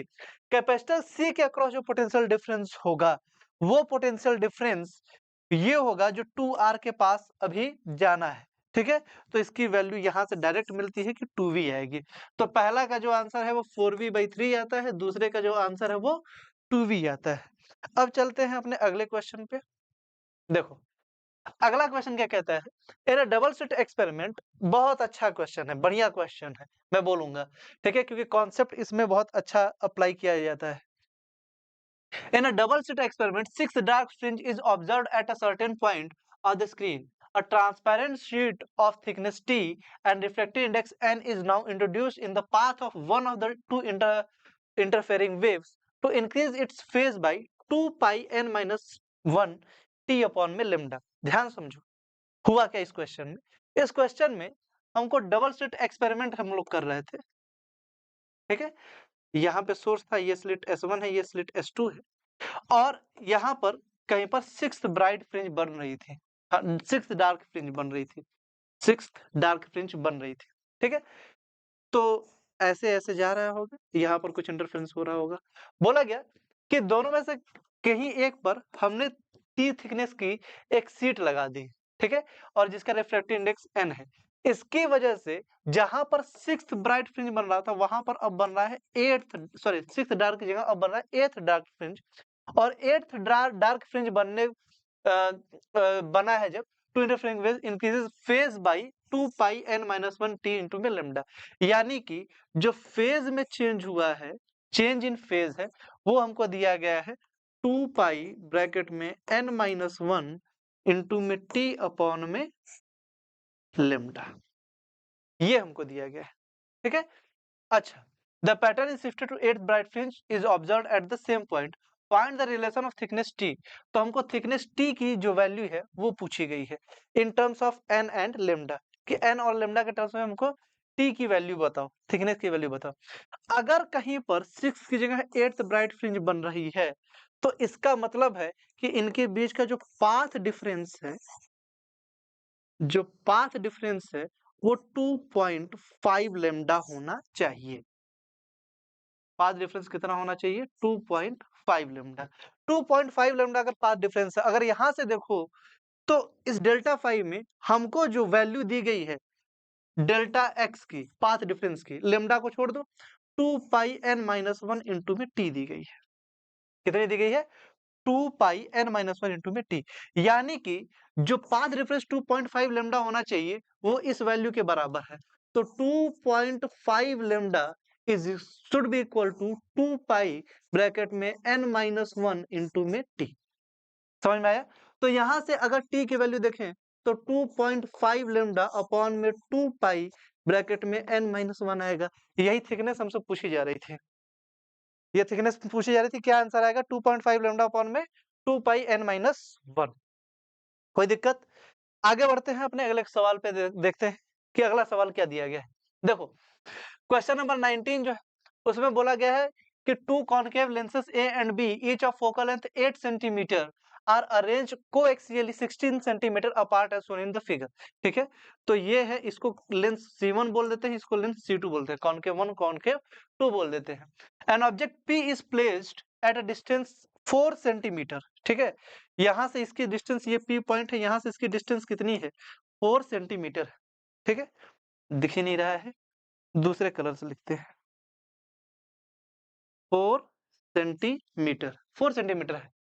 बोला गया है find the position and nature of the final image, final image की पोजीशन भी बतानी है और फाइनल इमेज का नेचर भी बताना है, ठीक है। चलो इसको करते हैं। अगर ध्यान से देखा जाए तो सबसे पहले हम इसको, इनका एक प्रिंसिपल एक्सिस बना लेते हैं, आसानी रहेगी, अच्छा लगेगा थोड़ा, ठीक है। हमको u की वैल्यू ध्यान से देखो तो -4 सेंटीमीटर दी गई है कॉन्केव लेंस 1 के लिए। अच्छा, कॉन्केव लेंस का जो फोकस होता है वो पॉजिटिव होता है कि नेगेटिव होता है? सबको पता है, पूरी दुनिया जानती है कि जो फोकल लेंथ होती है वो नेगेटिव होती है। अब हमको v पता करना है। v का पता करने के लिए हमको फॉर्मूला लगाना पड़ेगा, lens formula 1/v minus 1/u equals to 1/f। तो यहाँ से 1/v की वैल्यू हो जाएगी 1/f प्लस 1/u, ठीक है। मैं डायरेक्ट v का फॉर्मूला लिख रहा हूँ, जिन बच्चों को पता होगा तो सही है, वरना इस फॉर्मूला को अप्लाई कर सकते हो, uf अपॉन में u प्लस f हो जाएगा फॉर्मूला, ठीक है। सब हम इसी को अप्लाई करके आंसर निकालते हैं। ध्यान से देखो, साइन कन्वेंशन मत भूलना, वरना कोई नहीं बचा सकता तुमको आंसर सही लाने से, गलत लाने से। साइन कन्वेंशन अगर गड़बड़ हुआ है भैया तो फिर इसमें आंसर आना मुश्किल होता है। तो साइन कन्वेंशन का ध्यान रखना। U negative, F negative, U की वैल्यू -4 है, फोकस दिया गया है, फोकल लेंथ दोनों की कितनी है 8 सेंटीमीटर है। तो अब इसमें वैल्यू पुट करते हैं। U की वैल्यू पुट करोगे तो ये -4 हो जाएगा, इनटू में F की वैल्यू पुट करोगे तो -8 हो जाएगा, अपॉन में U की वैल्यू अगेन -4 प्लस ब्रैकेट में F की वैल्यू -8। देखोगे -4 इंटू में -8 अपॉन में -4 और ये -8 को जोड़ोगे तो क्या मेरे ख्याल से -12 आ जाएगा। माइनस और माइनस ये दोनों तो कट जाएगा, 4 इंटू में ये 3 बार में कट जाएगा, जो आंसर आएगा हमारा -8/3 सेंटीमीटर आएगा। -8/3 सेंटीमीटर का मतलब कि ये यहाँ से -8/3 सेंटीमीटर पे इसकी इमेज बन रही है यहाँ से। अब ये इमेज बनेगी दूसरे लेंस की वजह से। अब इसके लिए जरा यू देखोगे, इसके लिए अगर यू देखोगे तो यहाँ से ये ऑलरेडी 16 सेंटीमीटर दूर है। तो जो यू की वैल्यू है, अब वो इसके लिए 8/3 नहीं है, अब वो इसके लिए 16 सेंटीमीटर प्लस 8/3 सेंटीमीटर है। यहाँ से 16 प्लस 8/3, तो 16 प्लस 8/3। अच्छा, ये इमेज वर्चुअल है, ठीक है। कॉनकेव मिरर जो कॉनकेव लेंस जो इमेज बनाता है वो वर्चुअल बनाता है, वर्चुअल इमेज है। तो 16 इंटू 3 करोगे तो 16 इंटू 3 करोगे 48 आएगा, 48 प्लस 8 56 सेंटीमीटर, और 56/3 सेंटीमीटर माइनस में आएगा। यू की वैल्यू हमारी क्या आई है, U2 इसको लिखना चाहो तो लिख लो, U2 की वैल्यू क्या आई है -56 सेंटीमीटर अपॉन में 3। अब इसके लिए वापस से हमको ये फॉर्मूला लगाना पड़ेगा, V बराबर UF अपॉन में U प्लस F। V की वैल्यू निकालने के लिए अब यहाँ पर जो U की वैल्यू रखेंगे वो कौन से रखेंगे, U2। U2 की वैल्यू क्या है -56 अपॉन में 3 इंटू में फोकल लेंथ इसका कितनी है, इसकी भी फोकल लेंथ -8 है, अपॉन में माइनस यू यानी कि -56 अपॉन में 3 प्लस -8, ठीक है। U प्लस F कर दिया। अब फिर से इसको सॉल्व करते हैं, माइनस और माइनस प्लस हो जाएगा, इसको हटा देते हैं। 56 इंटू में 8 अपॉन में 3 अपॉन में इसको जोड़ोगे 8 इंटू 3 करोगे तो 24 आ जाएगा, 24 को इसमें जोड़ोगे तो ये 80 आ जाएगा, माइनस में 80 अपॉन में 3, 3 से 3 कट गया। ध्यान देखो ये 56 इंटू में 8 अपॉन में -80 है, 8 से ये कटेगा तो -10 आ जाएगा, और -10 को डिवाइड करोगे तो -5.6 सेंटीमीटर आएगा। तो जो V2 यानी V फाइनल है, V फाइनल कहाँ पे इमेज बनेगी, -5.6 सेंटीमीटर पे बनेगी। अब समझो कि नेचर पूछा गया है कैसा है, नेचर ध्यान सुनना। अगर रियल ऑब्जेक्ट की इमेज वर्चुअल बनी है तो वर्चुअल ऑब्जेक्ट की फिर जो इमेज बनेगी वो रियल बनेगी। ध्यान से समझा, कॉनकेव मिरर आपके एनसीईआरटी में बताया गया है, मतलब जो नॉर्मली टीचर्स पढ़ाते हैं तो आपको बताया जाता है कि कॉनकेव मिरर हमेशा वर्चुअल इमेज बनाता है, लेकिन वो वर्चुअल हमें इमेज जब भी बनाता है तो ऑब्जेक्ट रियल होता है। यहाँ पहले लेंस के लिए जो ऑब्जेक्ट है वो रियल है, लेकिन जो दूसरा लेंस है उसके लिए ऑब्जेक्ट ही वर्चुअल है। तो अगर रियल ऑब्जेक्ट की वर्चुअल इमेज बनाता है तो वर्चुअल ऑब्जेक्ट होगा तो उसकी इमेज कैसी बनाएगा, रियल। तो आपसे पूछा गया था पोजीशन, पोजीशन दिन दहाड़े एकदम निकल रहा है -5.6 सेंटीमीटर, लेकिन -5.6 सेंटीमीटर होने के बावजूद भी जो नेचर होगा भैया, ये नेचर होगा real and inverted. Nature real and inverted होगा कि नहीं होगा, इन्वर्टेड बनेगी नहीं, रियल एंड इरेक्ट बनेगी, I am sorry, real and erect, invert नहीं होगी इमेज, जैसी है वैसी ही रहेगी, रियल एंड इरेक्ट बनेगी, इन्वर्टेड नहीं। ध्यान रखना, ऐसी इमेज है ऐसी ही बनेगी यहाँ पर, और उसके लिए भी सीधी ही बनेगी। कॉनकेव लेंस इमेज को इन्वर्ट नहीं करता है, सीधा रखता है। समझ में आया, तो हमको पोजीशन भी समझ में आ गया और नेचर भी समझ में आ गया। क्या कोई दिक्कत है, इस क्वेश्चन को एक बार फिर से देखना क्योंकि क्वेश्चन बहुत अच्छा था, मजेदार क्वेश्चन था, बढ़िया क्वेश्चन था, ठीक है। अब चलते हैं अगले क्वेश्चन पे। A light wavelength of 400 nanometer is incident on metal surface whose work function is 3.0। मैं यहाँ पे लिख देता हूँ, वर्क फंक्शन फाई नॉट की वैल्यू 3.0 इंटू 10 की पावर -19 जूल लिखी गई है। Calculate the speed of the fastest photo electron emitted.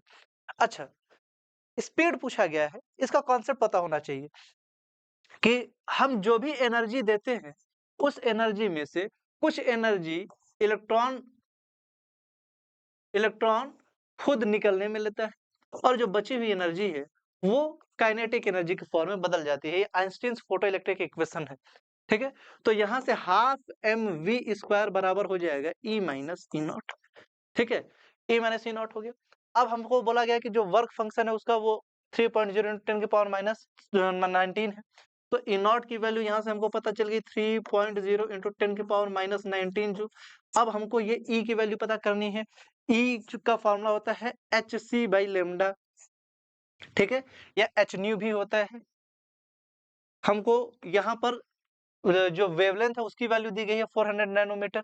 तो यहाँ से जो एनर्जी है उसकी वैल्यू निकाल सकते हैं। एच की वैल्यू 6.63 इंटू 10 की पावर माइनस 34 रख लेना। इंटू में C speed of light 3 into 10 to the power 8 हो जाएगा, और लेमडा 400 नैनोमीटर 400 इंटू 10 की पावर माइनस 19। ठीक है, तो यहाँ से जो हमारा आंसर आता है, अपना काट पीट के देख लेना, यहाँ से जो आंसर आता है वो 4.63 into 10 to the power minus 19 आता है।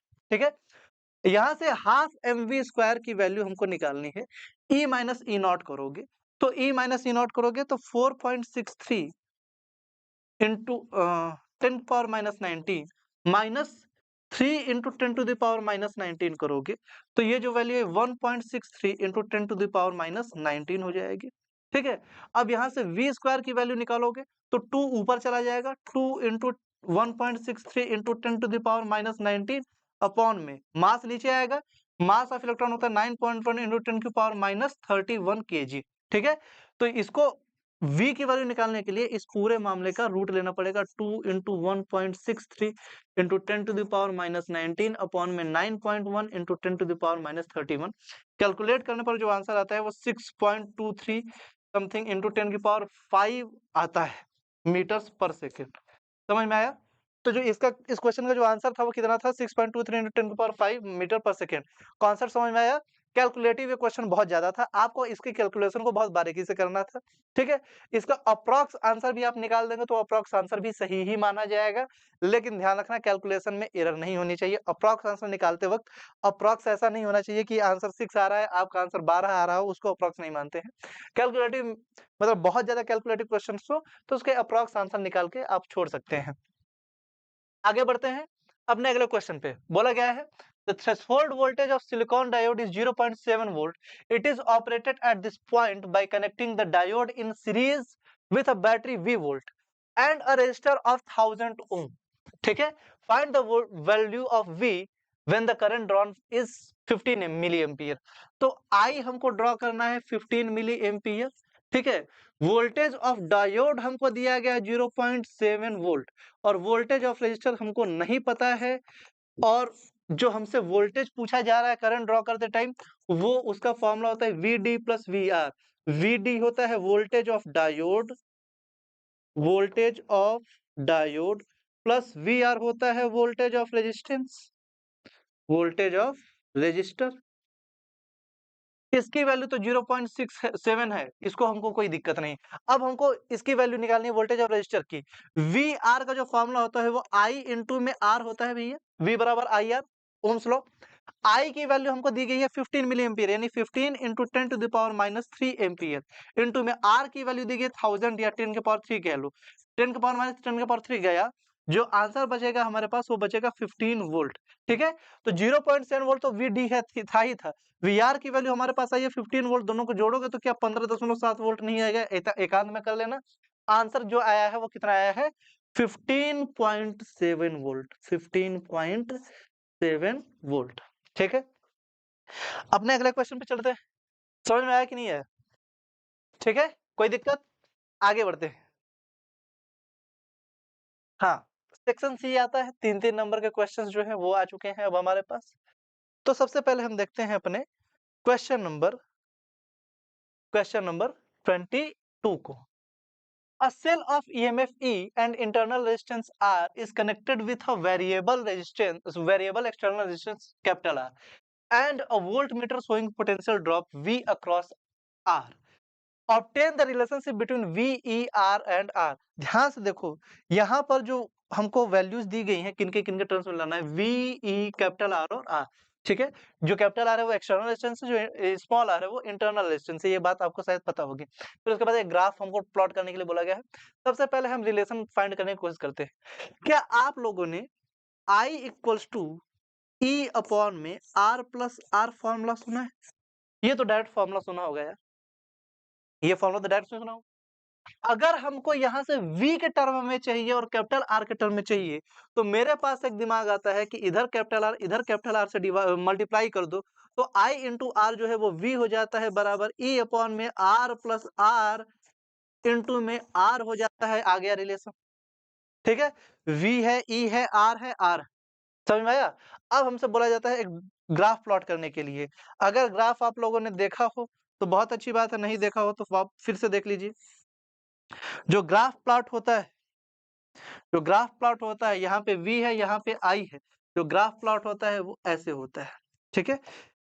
इस वैल्यू में पूछा गया है कि ईएमएफ और इंटरनल रेजिस्टेंस कैसे कैलकुलेट करेंगे। ध्यान से देखो कि ये क्या है, वोल्टेज की मैक्सिमम वैल्यू है। At I equals to 0 V equals to maximum, और ये जो मैक्सिमम वैल्यू है इसी को हम ईएमएफ बोलते हैं, ई नॉट बोलते हैं, ठीक है? और बोला गया है कि स्मॉल r कैसे कैलकुलेट करेंगे। भैया ध्यान से सुनो, ये इक्वेशन देखो, ये इक्वेशन देखो, v और I के टर्म में v बराबर क्या होता है, e अपॉन में सॉरी I बराबर क्या होता है, I बराबर होता है, I बराबर होता है e अपॉन में r प्लस r, ठीक है? अगर ऐसे कैलकुलेट किया जाए तो I R plus I R होगा, ठीक है? ये जो आई आर है ये तो एक आई तो वेरिएबल है, अगर इसको देखोगे तो ये जो स्मॉल r है इसको कैलकुलेट, ये तो कांस्टेंट है, ये वाला टर्म तो कांस्टेंट है, तो इसको देखोगे तो आई आर जो है वो e अपॉन आई इंटू में r होगा। अगर इस r को कैपिटल R को कांस्टेंट रखा जाए तो ये e अपॉन आई यानी कि स्लोप ऑफ द कर्व आता है, ठीक है? तो अगर स्लोप ऑफ द कर्व देखा जाए तो ये जो स्लोप है ये स्लोप हमको देता है इंटरनल रेजिस्टेंस, ठीक है?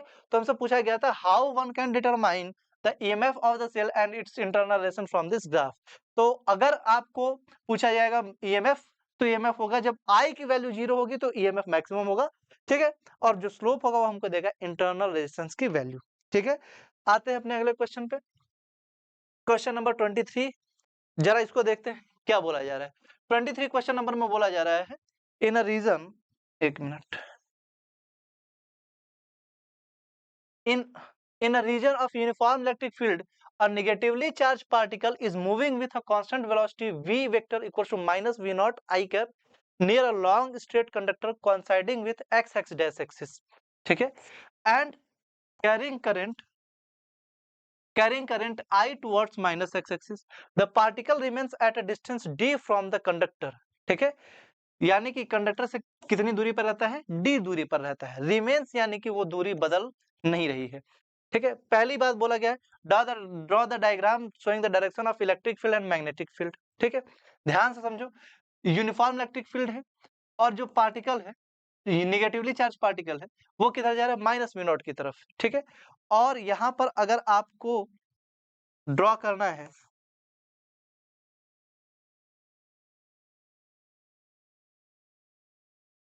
तो ये हो गया आपका, ये जो है ये आपका x एक्सिस है, इधर इधर जोड़ोगे तो ये माइनस एक्स या x एक्स डैश हो जाएगा, ये y है और नीचे y डैश हो जाएगा, ठीक है? बोला गया है कि जो इलेक्ट्रॉन है वो इधर की तरफ जा रहा है। हमसे इलेक्ट्रिक और मैग्नेटिक फील्ड की वैल्यू पूछी गई। इलेक्ट्रिक फील्ड इधर की तरफ होगी, इसकी डायरेक्शन बना देते हैं, और जो मैग्नेटिक फील्ड होगी, ध्यान समझो, तो करंट की जो डायरेक्शन बताई गई है वो माइनस एक्स की तरफ बताई गई है, तो जो आई है वो इधर है। अगर आई इधर है तो ध्यान से देखो, आई इधर तो यहाँ पर मैग्नेटिक फील्ड नीचे होगी, और अगर यही बात ऊपर की तरफ देखा जाए, ठीक है, कि ऊपर मैग्नेटिक फील्ड अंदर की तरफ होगी, नीचे मैग्नेटिक फील्ड बाहर की तरफ होगी, ठीक है?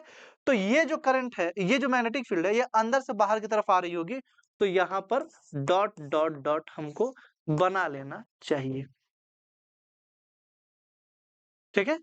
ये फील्ड कैसे आ रही होगी, ये है, ये ऐसे कर्ल हो रही होगी, एक मिनट सॉरी गलत बनाया मैंने, ये ऐसे कर्ल हो रही होगी, तो यहाँ पे अंदर जा रही होगी और यहाँ से बाहर आ रही होगी, ठीक है? गड़बड़ हो गया था। ऐसे कर्ल करोगे फिंगर, ये अंदर जा रही होगी ऊपर की तरफ, नीचे की तरफ बाहर आ रही होगी, ठीक है? तो ये इलेक्ट्रिक फील्ड हो गया। इलेक्ट्रिक फील्ड को बना देते हैं इससे, ये इलेक्ट्रिक फील्ड हो गई, ये मैग्नेटिक फील्ड हो गई। हो गया डायग्राम। पूछ रहा है what are the various forces acting on the charge particle, कौन कौन से फोर्स एक्ट कर रहे हैं। इलेक्ट्रिक फील्ड है तो इलेक्ट्रिक फोर्स एक्ट कर रहा होगा, इलेक्ट्रिक फील्ड है तो क्या फोर्स, कौन सा फोर्स कर रहा होगा, इलेक्ट्रिक फोर्स। वैल्यू क्या होगी उसकी, Q इंटू में E। और अगर मैग्नेटिक फील्ड भी है तो मैग्नेटिक फोर्स भी एक्ट कर रहा होगा, ठीक है। तो जो दूसरा फोर्स है वो कौन सा फोर्स है, मैग्नेटिक फोर्स। और मैग्नेटिक फोर्स की वैल्यू होगी QVB, ठीक है, QE और QVB। पूछा गया find the value of V not in terms of E, D and I। अब जरा ध्यान से देखो, QE और QVB बोला गया है कि remains at a distance D from the conductor. इसकी वेलोसिटी मैक्सिमम होने के लिए QE और QVB को इक्वल होना पड़ेगा। अब जरा सॉल्यूशन ध्यान से देखो, दो लाइन का सॉल्यूशन है। QE is should be equal to QVB, Q ने Q को मार दिया, E should be equal to VB, जहां पे V वेलोसिटी है और B मैग्नेटिक फील्ड है। मैग्नेटिक फील्ड की जो वैल्यू होती है वो होती है for straight current current conductor mu naught I upon में 2 पाई आर, ठीक है। तो ये हो जाएगा E बराबर V इंटू में म्यू नॉट आई अपॉन में 2 पाई, और जो डिस्टेंस है वो कितनी है D। तो यहाँ से V की वैल्यू मैक्सिमम, V नॉट की वैल्यू क्या हो जाएगी, 2 पाई डी ई अपॉन में म्यू नॉट आई। ध्यान से देखो, क्या E, D और I के टर्म में इक्वेशन हो गई, कैपिटल E, D और I, समझ में आया। तो QE बराबर QVB, E equal to VB हो जाएगा। तो यहाँ से V की वैल्यू जो है वो E अपॉन में B आ जाएगी, ठीक है। अगर आपको पता हो तो V बराबर E अपॉन में B एक फॉर्मूला भी होता है जिसको हम बोलते हैं वेलोसिटी सिलेक्टर, वेलोसिटी सिलेक्टर। हालांकि वो फॉर्मूला यहाँ नहीं होता है, वो फॉर्मूला हम अप्लाई करते हैं साइक्लोट्रॉन में, ठीक है। पर ये फॉर्मूला याद रखना, इसी फॉर्मूले पे बेस ये क्वेश्चन था, ठीक है, E अपॉन में B। आगे बढ़ा जाए, क्वेश्चन नंबर अपना 23 का पार्ट बी। देखो, two infinitely long conductors kept along X X dash and Y Y dash axis are carrying current I1 and I2 along minus X and minus Y respectively, ठीक है। तो हमको वापस से इसको सॉल्व करने के लिए दो एक्सिस बनानी पड़ेगी, ये लो, ये लो, ठीक है, बना दे। और नीचे क्या, ये और ये है y, ये है y डैश, ये है x, ये है x और ये है x डैश, ठीक है। बोला गया है करंट I1 और I2 कैरी करते हैं। I1 जो है उसकी डायरेक्शन है इधर की तरफ, ये है I1, ठीक है, माइनस x की तरफ। और जो I2 है उसकी करंट, उसकी डायरेक्शन है माइनस y2 की तरफ। हमसे बोला गया कि एक पॉइंट है P जो कि यहाँ पर मान लेते हैं ये x, y है, तो वो कहीं यहाँ पर होगा, लाई कर रहा होगा, x, y पर है, ठीक है। बोला गया find the magnitude and direction of the net magnetic field produced at point P equals to x, y। सबसे पहले तो हम मैग्नेटिक फील्ड की डायरेक्शन देखते हैं। अगर ये है तो इसकी वजह से मैग्नेटिक फील्ड यहाँ पर किधर की तरफ होगी, अंदर की तरफ। ये है, इसकी वजह से मैग्नेटिक फील्ड यहाँ पे किधर होगी, बाहर की तरफ। ये है B ड्यू टू I1 और ये है B ड्यू टू I2, ठीक है। अब जो भी नेट मैग्नेटिक फील्ड होगी B नेट, वो B1 vector plus B2 vector का वेक्टर सम होगी। अब B1 और B2 वेक्टर का वेक्टर सम होगी तो जरा जरा ध्यान से देखते हैं B1 की वैल्यू क्या होगी। यहां से मान लेते हैं कि इसकी जो परपेंडिकुलर डिस्टेंस है वो कितनी है, x, ठीक है। तो B1 की वैल्यू क्या होगी, mu naught I, I1, I की जगह क्या लिखेंगे, I1 अपॉन में 2 पाई, और यहाँ से यहाँ तक की दूरी क्या हो जाएगी, x। और यहाँ से B2 की वैल्यू y है, तो B2 की वैल्यू क्या हो जाएगी, म्यू नॉट I2 अपॉन में 2 पाई, और दूरी कितनी है y, ठीक है। दोनों का वेक्टर सम है। तो जरा ध्यान से देखो, तो म्यू नॉट अपॉन में 2 पाई I1 अपॉन में x plus mu naught upon में 2 पाई I2 अपॉन में x, ठीक है।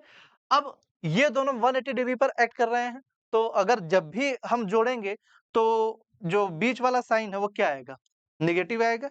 तो यहाँ पर अगर माइनस साइन लगा दिया जाए तो म्यू नॉट अपॉन में 2 पाई को कॉमन ले सकते हो, I1 अपॉन में x माइनस I2 अपॉन में, यहाँ पर मैंने x लिखा है, गलती की है, ठीक है, ये y होगा, I2 अपॉन में y, ठीक है। और जो डायरेक्शन आएगी वो k कैप की डायरेक्शन में आएगी। ठीक है, पॉजिटिव आए तो पॉजिटिव। अब I1 और I2 में देखना पड़ेगा कि कौन ज्यादा है। अगर I1 ज्यादा है तो ये वैल्यू पॉजिटिव आ जाएगी, I2 ज्यादा है तो ये वैल्यू नेगेटिव आ जाएगी। वो डिपेंड करता है I1 और I2 की वैल्यू पे। पर जो वैल्यू डायरेक्शन होगी और मैग्नीट्यूड होगी उसका फॉर्मूला मैंने बता दिया यहाँ पे। ठीक है, आगे बढ़ते हैं। हाँ, ये क्वेश्चन है 24। क्वेश्चन नंबर 24 में हमसे सबसे पहले लेंज लॉ पूछा गया था। लेंज लॉ जो फॉर्मूला है वो हमको क्या बताता है इलेक्ट्रोमैग्नेटिक इंडक्शन के बारे में, कि इलेक्ट्रोमैग्नेटिक इंडक्शन का जो नेचर है वो कैसा होता है।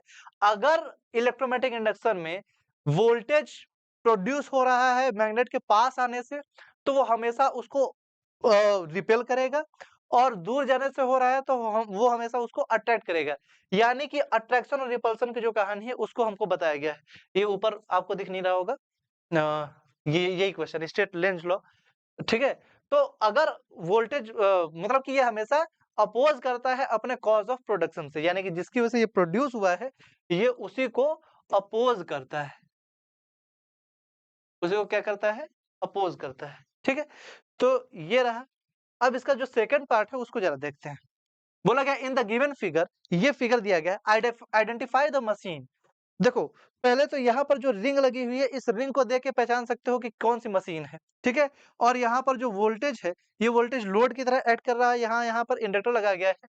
इसका मतलब सीधा है कि ये जो मशीन है इस मशीन को हम बोलते हैं एसी जनरेटर। मशीन का नाम क्या है भैया, एसी जनरेटर। ठीक, दूसरी बात, name of the parts P and Q and R of the machine. P को हम बोलते हैं स्लिप रिंग्स। ठीक है, ये डायग्राम अगर आपने देखा है तो आपके लिए कोई मुश्किल नहीं है। पी को हम क्या बोलते हैं, स्लिप रिंग। क्यू देखो, क्यू जो है ये सब रिंग पर रगड़ खाने के लिए एक मेटेलिक ब्रश लगाया जाता है, जिसकी वजह से जो सर्किट है उस पर कोई फर्क ना पड़े। तो ये क्या है, मेटेलिक ब्रशेस। ठीक है, मेटेलिक ब्रश है। और जो आर है, ये आर क्या है, क्वाइल। ठीक है, आर क्या है, क्वाइल। तो हमको तीनों का नाम पता चल गया, पी क्यू आर का। स्लिप रिंग है, पी स्लिप रिंग है, क्यू मेटेलिक ब्रश है, और जो आर है वो क्वाइल है। ठीक है, अब तीसरा क्वेश्चन देखते हैं। Give the polarities of magnetic poles. ध्यान से देखो तो इसका जो रिवॉल्यूशन है वो कैसे घूम रहा है, क्लॉकवाइज। अगर क्लॉकवाइज रिवॉल्यूशन हो रहा है तो ये नॉर्थ पोल होना चाहिए और ये साउथ पोल होना चाहिए। ठीक है, तो पोलैरिटी हमको पता चल गई, इधर वाला नॉर्थ पोल उधर वाला south pole. Write the two ways of increasing the output voltage. पहली बात, जो आउटपुट वोल्टेज है उसका फॉर्मूला होता है NAB omega cos omega T. अब इसमें से कुछ भी बढ़ा लो, जो आउटपुट वोल्टेज है बढ़ जाएगा। एन क्या है, नंबर ऑफ टर्न्स।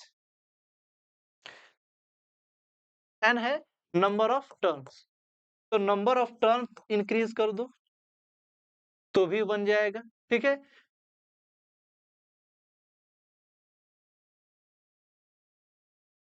क्या हुआ, नंबर ऑफ टर्न इंक्रीज कर दो तो भी बढ़ जाएगा। दूसरा ए क्या है, एरिया। एरिया इंक्रीज कर दोगे तो भी बढ़ जाएगा। बी है मैग्नेटिक फील्ड, मैग्नेटिक फील्ड, इसको बढ़ा दोगे तो भी बढ़ जाएगा। ओमेगा यानी कि एंगुलर स्पीड, एंगुलर स्पीड, इनमें से कुछ भी बढ़ा दोगे तो जो आउटपुट वोल्टेज है वो बढ़ जाएगा। इतने सारे फैक्टर्स पे डिपेंड करता है। ठीक है, तो ये रहा हमारा क्वेश्चन नंबर 24 का आंसर। अब आगे बढ़ते हैं, आते हैं अपने अगले क्वेश्चन पे, क्वेश्चन नंबर 25। ठीक है, 25 को देखते हैं क्या है। 25 का पहले ए पार्ट पढ़ते हैं। The electric field E of an electromagnetic wave propagation in north direction is oscillating in up and down direction. ठीक है, अच्छा, इस क्वेश्चन को पेन एंड पेपर से ज्यादा अपने दिमाग में सॉल्व करना था। ये बहुत ही अच्छा इमेजिन करने वाला क्वेश्चन था। जिसकी इमेजिनेशन जितनी अच्छी होगी वो इस क्वेश्चन को उतने अच्छे तरीके से कर सकता है। तो बोला गया है कि propagating in north direction is oscillating in up and down direction, describe the direction of magnetic field. ठीक है, अच्छा ध्यान से देखो तो इलेक्ट्रोमैग्नेटिक वेव जो होती है वो इलेक्ट्रिक और मैग्नेटिक फील्ड का कॉम्बिनेशन होती है, जिसमें इलेक्ट्रिक फील्ड और मैग्नेटिक फील्ड एक दूसरे के परपेंडिकुलर मूव करती है, और जो उनकी वेलोसिटी की डायरेक्शन होती है वो इन दोनों के ऑसिलेशन के परपेंडिकुलर होती है। तो बोला गया है कि अप एंड डाउन मोशन हो रहा है। ठीक है, अब इसको मैं एक बार समझाता हूँ ऐसे हवे में। ठीक है, देखना इसको कैसे समझते हैं। बोला गया है कि मान लेते हैं कि ये नॉर्थ डायरेक्शन है, जो मेरे मुझसे कैमरे की तरफ आ रही है, आपके तक जो आ रही है इसको मान लेते हैं कि नॉर्थ डायरेक्शन। तो अगर ये नॉर्थ है तो इसकी जो पीछे वाली जो डायरेक्शन हो जाएगी वो साउथ हो जाएगी, और ये रही वर्टिकल अप एंड डाउन। ठीक है, अब समझो नॉर्थ के ये ऐसे समझते हैं कि जो नॉर्थ के लेफ्ट में है वो ईस्ट हो जाएगी, उसके राइट में जो है वो वेस्ट हो जाएगी। ठीक है, ये रहा, ऐसे जा रहा है परपेंडिकुलर डायरेक्शन, ये है। अब बोला गया है कि जो ऑसिलेशन है वो अप एंड डाउन हो रहा है, और जो वेलोसिटी है वो ऐसे जा रही है। तो अप एंड डाउन ऑसिलेशन हो रहा है, और जो वेलोसिटी है वो नॉर्थ से साउथ से नॉर्थ की तरफ जा रही है। तो एक बात तो कंफर्म है कि जो ऑसिलेशन मैग्नेटिक फील्ड का होगा वो इसके परपेंडिकुलर भी होगा और इसके परपेंडिकुलर भी होगा। इसके और इसके परपेंडिकुलर केवल एक ही डायरेक्शन बचती है, वो है ईस्ट एंड वेस्ट। तो अगर इसका मैग्नेटिक फील्ड का डायरेक्शन देखोगे तो ये होगा ईस्ट एंड वेस्ट। ठीक है, अप एंड डाउन उसका ऑसिलेशन है, तो इसका डायरेक्शन कितना हो जाएगा, east and west. Question number B, इसका बी पार्ट पढ़ते हैं। Are the wavelength of radio waves and microwaves longer और shorter than those detected by human eye? देखो, ह्यूमन आई जो डिटेक्ट कर सकती है उसको हम बोलते हैं विजिबल लाइट। ठीक है, और विजिबल लाइट से ऊपर कुछ रेज होती हैं, विजिबल लाइट से नीचे कुछ होती हैं। रेडियो और माइक्रोवेव, रेडियो और माइक्रो इसके नीचे आती है। जब हम नीचे आते हैं तो फ्रीक्वेंसी घटती है, वेवलेंथ बढ़ता है। तो अगर वेवलेंथ की बात करें तो विजिबल लाइट से ज्यादा वेवलेंथ रेडियो और माइक्रोवेव का होगा। हमसे पूछा क्या गया है, रेडियो और माइक्रोवेव लॉन्गर देन। ठीक है, तो जो आंसर होगा वो क्या होगा, longer than the visible, longer than the wavelength detected by human आई, उससे ज्यादा होती है। तीसरा क्वेश्चन है, right main use of each of the following in human life. Infrared waves के लिए बात की गई है। इंफ्रारेड जो है उसको यूज किया जाता है सिग्नलिंग, सिग्नलिंग के लिए। ठीक है, कैसी सिग्नलिंग के लिए, आपका जो रिमोट होता है, जो कई सारे जो कैमरा होते हैं इंफ्रारेड वाले कैमरा भी आते हैं। रिमोट में एक लाइट जलती है, आप लोगों ने कभी घर पर ट्राई किया होगा, तो रिमोट को जब हम जब दबाते हैं तो उससे जो लाइट निकलती है वो हमारी आंखों से विजिबल नहीं होती, लेकिन जब हम कैमरा से डिटेक्ट करते हैं तो वो लाइट हमको उसमें दिखाई देती है, क्योंकि कैमरा इंफ्रारेड को डिटेक्ट कर सकता है। ठीक है, तो आपको वो लाइट जलती हुई उसमें दिखाई देगी। तो सिग्नलिंग के लिए यूज करा जाता है। और इंफ्रारेड का जो यूज होता है, इंफ्रारेड की खास तौर पे हीटिंग इफेक्ट होता है। तो जहां पर भी हमको हीटिंग इफेक्ट जनरेट करना होता है वहां पर इंफ्रारेड हम लाइट को यूज कर सकते हैं। ठीक है, और यहाँ पर देखो गामा रेज की बात की गई। गामा रेज का जो यूज हमारे लाइफ में है वो ये है कि gamma ray anti carcinogenic raise होती हैं, यानी कि कैंसर के ट्रीटमेंट में ये काम आती हैं। ठीक है, तो कैंसर के माइक्रोस्कोप क्लियर करने के लिए गामा रेज को यूज किया जाता है। अब बढ़ते हैं आगे अपने अगले क्वेश्चन पे। क्वेश्चन नंबर 26 बोला जा रहा है, when a parallel beam of light enters water surface obliquely at some angle, what is the effect on width of the beam? ठीक है, विड्थ ऑन द बीम, ध्यान से देखो, विड्थ का मतलब है चौड़ाई बीम की, ये रहा। ऑब्लिक, ऑब्लिकली मतलब सब पैरेलल इंसिडेंट होती हैं। अब पैरेलल इंसिडेंट हुई हैं, सब n1 से n2 मीडियम में जा रही हैं, तो जो सबका डेविएशन है वो इतना है। तो पहले ये कुछ पर्टिकुलर एंगल पे थी और एक दूसरे के साथ पैरेलल थी, यानी कि इनके बीच का एंगल 0 डिग्री है। अब ये जितना ये वाली रे घूमी है उतना ही ये वाली रे घूमी है, दोनों का जब डेविएशन सेम ही हुआ है तो अभी भी दोनों के बीच में जो एंगल होगा वो कितना होगा, 0 डिग्री। तो जो विड्थ थी, अगर वो पहले x थी तो अभी भी वो विड्थ कितनी होगी, x ही होगी। यानी कि there is no effect on width of the beam if the surface if the medium changes. ठीक है, तो पहले का आंसर होगा नो चेंज। दूसरा देखो, with the help of ray diagram so that straw appears bent when it is partially dipped in water। ठीक है, वाटर में जब हम पेन को डिप करते हैं तो ये कैसे बेंट नजर आता है। ध्यान से देखो, ये है, ये ऐसे है, लेकिन यहाँ से जो लाइट्स निकल के आती हैं वो हमको बेंट नजर आती हैं। तो जो इसकी टिप है, मान लो ये टिप है, ये टिप अगर यहाँ है तो ये हमको थोड़ी सी ऊपर नजर आने लगती है। ठीक है, तो ये ऐसे जाके ऐसे हो जाती है। अब इसका डायग्राम आप लोगों ने बुक में बनाया होगा, उस बुक से को देख के आप अच्छे से डायग्राम उसका बना सकते हैं। मेरे डायग्राम को कॉपी करने की जरूरत नहीं है। ऐसे ही भगवान ने कला इतनी दी है कि बहुत अच्छा डायग्राम बना देते हैं। इतना अच्छा कॉपी करोगे कहीं गलती से पाब्लो पिकासो ना बन जाना, फिर उसके बाद लियोनार्डो दा विंची बन जाओगे, है ना। साइंस के स्टूडेंट हो, स्ट्रीम चेंज नहीं करवाना चाहते हैं, चूज कर चुके हो ना तुम लोग अब साइंस। आगे देखते हैं, option number question number C, explain the transmission of optical signal through the optical fibre by a diagram. देखो डायग्राम के थ्रू अगर रिप्रेजेंट करना है, वापस से डायग्राम बनाना है, वापस से हम बन जाते हैं, थोड़ा सा मेरे आर्ट का मुजाहरा देखना पड़ेगा, ठीक है। अगर मैं किसी भी लेंथ पे इसको, किसी भी एंगल पे इसको इंसिडेंट कराता हूँ, तो ये यहाँ टकराती है, फिर उसके बाद यहाँ आती है, फिर उसके बाद यहाँ जाती है, फिर उसके बाद यहाँ जाती है, ठीक है। ये जो होता है, यहाँ से हम सिग्नल को ट्रांसमिट करते हैं, ठीक है, और यहाँ पर सिग्नल को डिटेक्ट किया जाता है, ठीक है। और ये है propagation of signal, propagation of signal, ठीक है। तो ये रहा आपका डायग्राम। सुन भाई, अब तीनों का डायग्राम भैया बुक में बनाया गया है, एक बार जरा देख लेना। वापस से फिर बोल रहे हैं कि मेरे डायग्राम को कॉपी करने की कोशिश मत करना, बना भी नहीं पाओगे इतना अच्छा, है ना। आगे बढ़ते हैं। 27, show the variation of binding energy per nucleon with mass number, write the significance of binding energy curve। देखो ध्यान से, अगर इस कर्व को आप लोगों ने नहीं देखा है तो एक बार आपको दिखा देते हैं। ये कर्व जो बनता है, ये कर्व ऐसा बनता है। ये कर्व तो आप लोगों ने देखा ही होगा। यहाँ पर हाइड्रोजन होता है, फिर हीलियम आता है, फिर लिथियम आता है, फिर नाइट्रोजन आता है, कार्बन आता है, ऐसे-ऐसे जाते जाते हैं। ठीक है, तो ये है बाइंडिंग एनर्जी पर न्यूक्लियॉन, ठीक है। और ये रहा हमारा मास नंबर, ठीक है। तो बी और जेड के बीच में कर्व है। आगे बढ़ते हैं। अच्छा, इसका सिग्निफिकेंस क्या है? इस कर्व को देख के हमको पता चलता है कि कितनी बाइंडिंग एनर्जी पर न्यूक्लियॉन जरूरी होती है किसी भी मॉलिक्यूल को स्टेबल होने के लिए, ठीक है। क्वेश्चन पार्ट बी पढ़ते हैं इसका। Two nuclei with lower binding energy, यानी कि इनकी बाइंडिंग एनर्जी क्या है, कम है, per nucleon form a nuclei with more binding energy per nucleon, ठीक है। तो दो न्यूक्लियन जिनकी बाइंडिंग एनर्जी कम है, अगर बाइंडिंग एनर्जी कम है तो ऑब्वियस सी बात है कि उनका जो मास नंबर है वो भी बहुत कम होगा, यानी कि दो बहुत छोटे छोटे न्यूक्लियस हैं जो कंबाइन होकर एक बड़ा न्यूक्लियस फॉर्म करते हैं। What type of nuclear reaction is it? इस न्यूक्लियर रिएक्शन को क्या बोला जाता है? अगर आप लोगों ने पढ़ा है क्लास 12 कायदे से, तो गला फाड़ फाड़ के बताया जाता है। इसको हम लोग न्यूक्लियर फ्यूजन रिएक्शन बोलते हैं। दो तरह की न्यूक्लियर रिएक्शन आपको पढ़ने को मिली होंगी, फिजन और फ्यूजन, ठीक है। फिजन का मतलब होता है कोई बड़ा न्यूक्लियस दो भाग में टूट जाता है, और फ्यूजन का मतलब होता है कि दो छोटे छोटे न्यूक्लियाई मिलकर एक बड़ा न्यूक्लियस बना लेते हैं, ठीक है। आगे देखते हैं क्वेश्चन नंबर 2 को। वेदर, ये 1 का आंसर हो गया। Whether the total mass of nuclei increases, decreases or remains unchanged।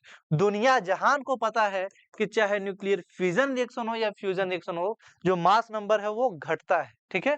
तो क्या हो जाएगा इसका आंसर? डिक्रीजेस, ठीक है। और यही जो मास नंबर जो डिक्रीज हुआ है, यही एक्स्ट्रा अमाउंट ऑफ एनर्जी में निकल जाती है, और इसी को यूज करके हम हाइड्रोजन बम और न्यूक्लियर बम बनाते हैं। अगला क्वेश्चन ही वही है, does the process require energy और प्रोड्यूस एनर्जी? मैं बता दूं कि ये प्रोसेस होने में तो एनर्जी प्रोड्यूस होती है, प्रोड्यूस एनर्जी करता है, लेकिन इसको स्टार्ट करने के लिए हमको एक बहुत हाई टेम्परेचर और हाई प्रेशर देना पड़ता है, और इसके लिए हमको थोड़ी एनर्जी गंवानी पड़ती है, थोड़ी एनर्जी देनी पड़ती है, जिसको हम बोलते हैं कि हम एक न्यूट्रॉन के साथ उसको कोलाइड करा देते हैं। लेकिन वो प्रोसेस स्टार्ट करने के लिए दिया जाता है। ये अगर पूरा प्रोसेस देखा जाए और मिला जुला के, तो ये जो प्रोड्यूस एनर्जी करता है, यानी कि एनर्जी को बनाता है, एनर्जी को कंज्यूम नहीं करता है। आगे बढ़ते हैं, अपने अगले क्वेश्चन पे आते हैं। अगला क्वेश्चन देख लो, 28 क्वेश्चन नंबर है। बोला जाता है व्हाट आर मेजॉरिटी, बहुत वाहियात सवाल है यार। What are majority and minority charge carriers in extrinsic semiconductor? अगर P type semiconductor, P type semiconductor, तो इसमें से ज्यादा नंबर जिसके होंगे उसको हम मेजॉरिटी बोलते हैं। मेजॉरिटी का मतलब है जो ज्यादा पाए जाएंगे, और माइनॉरिटी का मतलब है कि जो लोग कम पाए जाएंगे, ठीक है।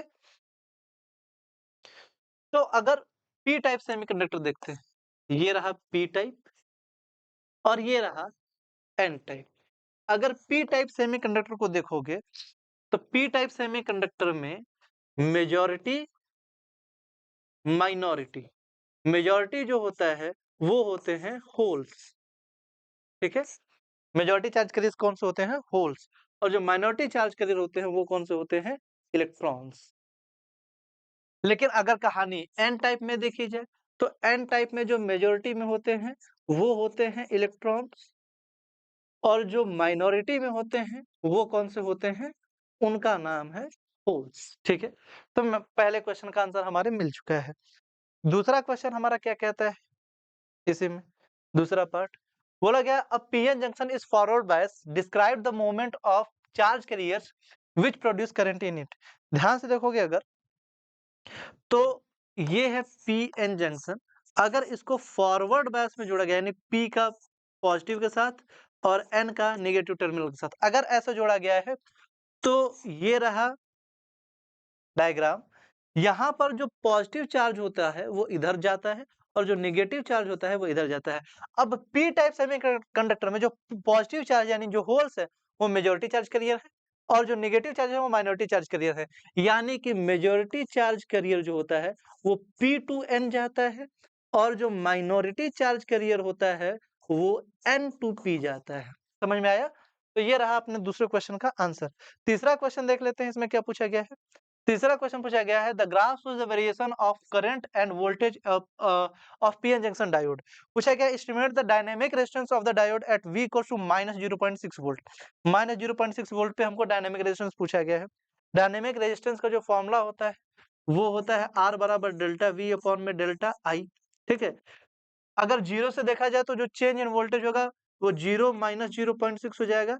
और जो करंट है, करंट में अगर ग्राफ में देखोगे तो करंट में बहुत माइन्यूट सा चेंज है, वो चेंज पता नहीं दिखेगा भी नहीं। ठीक है, क्योंकि रिवर्स बायस हो जाएगा।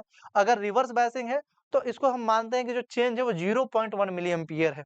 ठीक है, तो अगर यहाँ पर 0.1 मिली एम्पियर रखेंगे तो ये हो जाएगा, डायरेक्ट लिखते हैं, जीरो जीरो माइनस करने की आवश्यकता क्या है, डायरेक्ट लिख देते हैं वैल्यू -0.6 अपॉन में 0.1 इंटू 10⁻³ एम्पियर।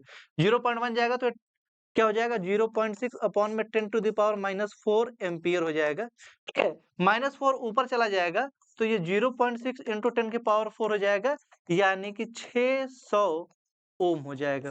तो जो रेजिस्टेंस डायनेमिक रेजिस्टेंस उसकी वैल्यू क्या हो जाएगी, 600 ओम। रिवर्स बायस में ध्यान रखना जो रेजिस्टेंस की वैल्यू होती है वो हमेशा बहुत ज्यादा आती है। तो ये जो आंसर है इससे वो बहुत घबराना नहीं। बच्चे आप बोले सर 600 ओम आ गया, रिवर्स बायस में जो रेजिस्टेंस की वैल्यू है वो हमेशा ज्यादा होती है, बढ़ती है। ठीक है, आगे बढ़ते हैं, अपने अगले क्वेश्चन पे आते हैं। सेक्शन नंबर डी आ गया है हमारा। सेक्शन डी जो है इसमें 4-4 नंबर के क्वेश्चंस थे कुछ, आइए जरा देखते हैं। Question number 29 and 30 are case study based question. Case based question है। Read the following paragraphs and answer the question that follows. ठीक है, अब आइए पढ़ ही लेते हैं। एक बार तो मैंने पढ़ ही लिया है इस डायग्राम, इसको पैराग्राफ को, पर फिर भी पढ़ लेते हैं। तो शुरू करते हैं। A parallel plate capacitor has two parallel plates which are separated by an insulating medium like air, mica, etc. When the plates are connected to the terminals of battery, they get equal and opposite charges, and an electric field is set up between them. This electric field between the two plates depends upon the potential. अच्छा, रुक जाओ, यहाँ पे highlight करो सबसे पहले। Depends between them. कहाँ गया, हाँ, potential difference applied and the separation of the plates. ठीक है, and the nature of the medium between the plates, और नेचर ऑफ द मीडियम पे भी डिपेंड करता है। अब आओ क्वेश्चंस पे। ठीक है, पहला क्वेश्चन पूछा जा रहा है the electric field between the plates and parallel plate capacitor is E। Now the separation between the plates is double and the simultaneously applied potential difference between the plates is reduced to half. तो जो D है इसको double कर दिया गया, D dash को 2D कर दिया गया, और जो पोटेंशियल है V डैश इसको V/2 कर दिया गया। ठीक है, तो पूछा जा रहा है कैपेसिटर की वैल्यू बताओ। कैपेसिटर जो है इनवर्स डायरेक्टली प्रोपोर्शनल टू होता है V के। ठीक है, और ये इनवर्सली प्रोपोर्शनल होता है D के। तो C के V के डायरेक्टली प्रोपोर्शनल और D के इनवर्सली प्रोपोर्शनल। तो अगर देखा जाए C डैश की वैल्यू तो ये हो जाएगी V/2 इंटू में 2D। तो देखोगे तो ये V अपॉन में 4D हो जाएगी। V अपॉन में D जो है वो इनिशियल C है, तो सॉरी इनिशियल E है। तो अगर इसको देखोगे तो E बराबर हो जाएगा V/4। मैंने ये क्या लिख दिया है, E होता है। ठीक है, E is proportional to V और E is proportional to 1/D। ठीक है, तो जो अगर पहले इलेक्ट्रिक फील्ड की वैल्यू E थी तो जो अभी इलेक्ट्रिक फील्ड मिलेगी उसकी वैल्यू क्या आ जाएगी, E/4। ठीक है, अरे V equals to E upon में D होता है। ठीक है? तो अगर E की वैल्यू पूछी जाएगी तो कितनी हो जाएगी? V क्या कर रहा हूँ मैं? E equals to V upon में D होता है भैया, माफ़ी चाहेंगे। V अपॉन में D होता है, ठीक है? E की वैल्यू। अगर V को हाफ किया गया है और D को डबल किया गया है तो V/2 इंटू में 2D, यहाँ पर सॉल्यूशन सही है। V अपॉन 2 इंटू में 2D, 2 इंटू 2 क्या हो जाएगा 4, तो V अपॉन में 4D हो जाएगा। V अपॉन में D जो है वो इनिशियल इलेक्ट्रिक फील्ड थी तो इसको लिख दोगे E, तो ये हो जाएगा E अपॉन में 4, ठीक है? इस क्वेश्चन का आंसर हमारा मिल गया E अपॉन में 4। अगला क्वेश्चन जो है उसको देखते हैं। A constant electric field is to be maintained between the two plates of capacitor whose separation D changes with time. ठीक है? अब बोला गया है which of the following graph correctly represents the potential difference V to be applied between the plates as function of separation between plates D to maintain the constant electric field. ध्यान से देखो, constant electric field हमको maintain करना है तो E बराबर अभी बात हुई V अपॉन में D होता है, तो V बराबर क्या हो जाएगा? E इंटू में D, ये कांस्टेंट ही है मामला।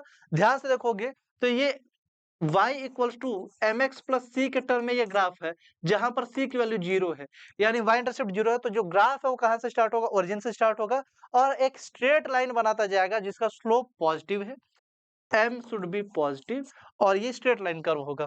ये और ये तो गलत है क्योंकि स्ट्रेट लाइन नहीं है, ये दो स्ट्रेट लाइन है, इन दोनों में से जो स्लोप पॉजिटिव हो इसका दिख रहा है, तो कौन सा ऑप्शन सही हो जाएगा? हमारा ऑप्शन नंबर डी सही हो जाएगा, ठीक है?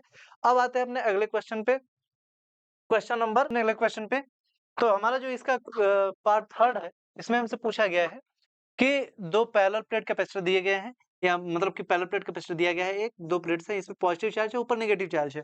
तो पूछा जा रहा है in the above figure P Q R the two parallel plates of a capacitor plate Q is at positive potential with respect to P, mn is an imaginary line drawn perpendicular to the plates. Which of the graphs shows correctly the variation of magnitude of electric field strength E along the line M? देखो, parallel plate capacitor की जो कहानी है, parallel plate capacitor is example of where की uniform में electric field produce होती है। यहाँ पर इलेक्ट्रिक फील्ड जो प्रोड्यूस होती है यूनिफॉर्म होती है और ये वेरी नहीं करती है विथ रिस्पेक्ट टू डी। तो अगर ग्राफ देखोगे तो ग्राफ में डी के साथ इसको कांस्टेंट होना चाहिए, ऑप्शन नंबर 3 इसका सही है। ए के साथ डी के साथ ग्राफ को वेरी नहीं करना चाहिए, की वैल्यू को वेरी नहीं करना चाहिए। आगे आगे देखते हैं क्वेश्चन नंबर 4 को। A material of dielectric constant K is filled in parallel plate capacitor of capacitor C, the new value of capacitance become. देखो यार, इसकी वैल्यू हम क्या बताएं, C डैश बराबर K C नॉट फॉर्मूला ही होता है, ठीक है? C डैश का फॉर्मूला क्या होता है? K C not. तो न्यू कैपेसिटर का जो कैपेसिटेंस होगा वो K इंटू में C होगा, इसका भी ऑप्शन नंबर C सही है। समझ में आया? ये भी एक डायरेक्ट फॉर्मूला बेस्ड क्वेश्चन था। अगला क्वेश्चन देखते हैं, क्वेश्चन नंबर 30, ठीक है? When photon of suitable frequency is incident, ये भी case based question है, incident on a metal surface, photoelectron is emitted from it. If the frequency is below threshold frequency for the surface, no photoelectron is emitted. For a photon of frequency nu greater than nu naught, the kinetic energy emitted photoelectron is h nu minus nu naught. The photoelectron can be stopped by applying the potential, stopping potential V naught है on the anode. Thus maximum kinetic energy of the photoelectrons Km equals to EV naught. ठीक है? The experiment graph V naught and nu for a metal is shown in the figure. This is a straight line slope. This is a straight line of slope m. तो जो इसका line का जो slope है वो क्या है? m है, ठीक है? अब जरा बात करते हैं इसके क्वेश्चंस की। तो पहला क्वेश्चन है the straight line graph obtain for two metals, ठीक है? दो मेटल के लिए अगर स्ट्रेट लाइन ग्राफ है तो हमको बोला गया consider each other are parallel to each other, पता बला बला। जो स्लोप होता है वो स्लोप यहाँ पे हमको देता है h, स्लोप हमको क्या देता है? h। v बराबर क्या होता है? h new minus new not. तो अगर h की वैल्यू देखें तो v अपॉन में न्यू माइनस न्यू नॉट हो जाएगी, यानी कि इसका जो स्लोप है वो क्या है? h है, वो कांस्टेंट होगा। स्लोप अगर कांस्टेंट है यानी कि जो एंगल है वो हमेशा कांस्टेंट है, तो जो लाइंस होंगी वो हमेशा पैरेलल होगी, यानी they can never intersect each other, they will be parallel to each other. तो इसका कौन सा ऑप्शन सही होगा? ऑप्शन बी सही होगा, ठीक है? आगे बढ़ते हैं अगले क्वेश्चन पे अपने। The value of Planck constant for this metal is, ठीक है? अब ध्यान से सुनना, यहाँ पर जो m है ये m slope of the curve है, ये मास नहीं है। बहुत सारे बच्चे यहाँ पे कंफ्यूज हुए थे, जो कि केस बेस्ड क्वेश्चन में वहां पर दिया भी गया है, ठीक है? क्या है? m slope. तो अब तो आसानी हो गया question. Value of Planck constant क्या हो जाएगी? ठीक है, E जो है वो एनर्जी है, तो ये हो जाएगी h, जो स्लोप होगा वो स्लोप होगा h, तो इसको जगह h की जगह लिख देते हैं m, और जो उसके साथ जो चेंज इन फ्रीक्वेंसी वो क्या हो जाएगी E। तो ये जो एनर्जी जो फॉर्मूला है प्लैंक कांस्टेंट की वैल्यू का वो क्या हो जाएगा m इंटू में E। ठीक है, तो कौन सा ऑप्शन सही होगा इसका? ऑप्शन नंबर सी सही होगा। आगे बढ़ते हैं, अगले क्वेश्चन पे देखते हैं। The intercept on v axis and v not axis, v axis पे जो इंटरसेप्ट आएगा वो आएगा थ्रेशोल्ड फ्रीक्वेंसी का, और v नॉट एक्सिस पे जो आएगा वो आएगा थ्रेशोल्ड वेवलेंथ का। तो थ्रेशोल्ड फ्रीक्वेंसी की इक्वेशन ये है और थ्रेशोल्ड वेवलेंथ की इक्वेशन ये है। कौन सा ऑप्शन सही है? यहाँ का ऑप्शन बी सही है। ठीक है, आगे बढ़ते हैं, अगला क्वेश्चन है इसी का थर्ड का पार्ट 2 था। When the wavelength of photon is doubled, wave photon के वेवलेंथ को अगर डबल कर देते हैं, how many time it's wave number and frequency becomes. तो ध्यान से देखो, वेव नंबर का जो फॉर्मूला होता है वो होता है के बराबर होता है 2 पाई बाई लेमडा, जहां पर 2 पाई तो कांस्टेंट है। अगर वेवलेंथ को डबल कर देते हैं तो जो के है वो क्या हो जाएगा, K is inversely proportional to wavelength, तो इसको डबल करेंगे तो के जो होगी वो के बाई 2 हो जाएगी, यानी हाफ हो जाएगी। फ्रीक्वेंसी के बारे में बात किया गया है, ठीक है, कि फ्रीक्वेंसी पे क्या फर्क पड़ेगा। Frequency is also inversely proportional to wavelength, तो फ्रीक्वेंसी भी हाफ हो जाएगी, तो दोनों हाफ हाफ हो जाएंगे। कौन सा ऑप्शन सही दिख रहा है यहाँ पे? ऑप्शन नंबर बी सही दिख रहा है। आगे बढ़ते हैं अगले क्वेश्चन पे। The momentum of photon is इतना केजी मीटर पर second, ignoring relative effects if any, the wavelength of the photon is. ध्यान से समझो, P बराबर क्या फॉर्मूला होता है? H अपॉन में लेमडा, तो यहाँ से लेमडा बराबर क्या हो जाएगा? H अपॉन में P। हमसे वेवलेंथ की वैल्यू पूछी गई है, H की वैल्यू 6.63 इंटू 10 की पावर माइनस 34 रख देते हैं, और यहाँ पर जो मोमेंटम दिया गया वो दिया गया 5.0 into 10 to the power minus 29। अकेले में सॉल्व करना, ये आएगा 1.33 इंटू 10 की पावर माइनस 5 मीटर। ठीक है, अगर इसको माइक्रोमीटर में लिखना है तो इसको 10 की पावर माइनस 6 करना पड़ेगा, तो ये हो जाएगा 13.3 इंटू 10 की पावर माइनस 6 मीटर, या फिर 13.3 माइक्रोमीटर। कौन सा ऑप्शन सही है? Option number D. ठीक है, आगे बढ़ते हैं, सेक्शन ई में आ चुके हैं। सेक्शन ई में जो हमारा पहला क्वेश्चन उसको जरा देखते हैं। 31 का जो पार्ट ए है, 5 नंबर के क्वेश्चन थे ये सारे। पहला पार्ट है इसका, small conducting sphere of A of radius R change charge to a potential V. इसका पोटेंशियल वी है, ठीक है, तो वी हमको पहले से दिया गया है। Is enclosed by spherical conducting shell B of radius capital R. ठीक है, तो जो सेल बी है उसका रेडियस क्या है? Capital R. If A and B are connected by thin wire, then calculate the final potential on sphere A and cell B। ध्यान से देखो, दो स्फेयर है, ये और ये, ठीक है, ये स्फेयर A और ये है स्फेयर B। ठीक है, इसका जो रेडियस है ये स्मॉल r है, इसका रेडियस कैपिटल R है। इसको चार्ज किया गया, तो V का जो फॉर्मूला होता है वो होता है के क्यू बाई में R। ठीक है, तो उसको के क्यू बाई R चार्ज किया गया, ये पोटेंशियल ऑफ A था। ठीक है, तो यहाँ से के क्यू की जो वैल्यू है वो क्या आ जाएगी? R इंटू में VA आ जाएगी। अब बोला जाता है कि जब इसको कनेक्ट कर दिया गया एक थिन वायर से, एक थिन वायर से जब हम कनेक्ट कर देंगे, तो कनेक्ट होने के बाद जो दोनों का चार्ज, यहाँ से यहाँ का चार्ज का फ्लो होगा, और ऐसा होगा कि दोनों जगह पोटेंशियल बराबर हो जाए। अब देखते हैं कि बी पर पोटेंशियल क्या होगा, तो पोटेंशियल एट बी क्या हो जाएगा? के क्यू अपॉन में कैपिटल आर। अब के क्यू अपॉन में कैपिटल आर में के क्यू की वैल्यू क्या है? आर इंटू में वी ए, तो जाएगा आर इंटू में वी अपॉन में आर, और जो हमारा बी पे पोटेंशियल होगा वही हमारा ए पे पोटेंशियल होगा, तो V A will be equal to V B, और that will be V R upon में आर। ये रहा हमारा आंसर। ठीक है, बढ़िया क्वेश्चन था। ऐसे क्वेश्चन नीट में और मेंस में खूब आए हुए हैं, देख सकते हैं। अगला क्वेश्चन है, write two characteristic of equipotential surface. Equipotential surface का दो कैरेक्टरिस्टिक लिखना है। पहली बात, इक्विपोटेंशियल सरफेस पे किसी भी चार्ज को एक जगह से दूसरी जगह लेके जाने के लिए कोई भी वर्क डन नहीं करना पड़ता है, क्योंकि पोटेंशियल में जो चेंज होता है वो जीरो आता है, पहली बात। दूसरी बात, दो इक्विपोटेंशियल कभी एक दूसरे को इंटरसेक्ट नहीं कर सकते हैं। बाकी दो प्रॉपर्टी मैंने बता दी, और अगर प्रॉपर्टीज देखना चाहते हो तो देख सकते हो, इलेक्ट्रिक फील्ड के से रिलेटेड प्रॉपर्टी होगी बहुत सारी। A uniform electric field of 15 Newton per coulomb is set up in a region along plus x-axis। ठीक है, if the potential at origin is 0,0 is 220 वोल्ट। ठीक है, find the potential at 0.4 metre 3 metre. ध्यान से देखो, ओरिजिन पे जो पोटेंशियल है, इलेक्ट्रिक फील्ड जो है वो 50 न्यूटन पर कूलम है। ध्यान से समझो, इक्विपोटेंशियल सरफेस बोला गया है, यूनिफॉर्म इलेक्ट्रिक फील्ड का रीजन है, इक्विपोटेंशियल सरफेस है।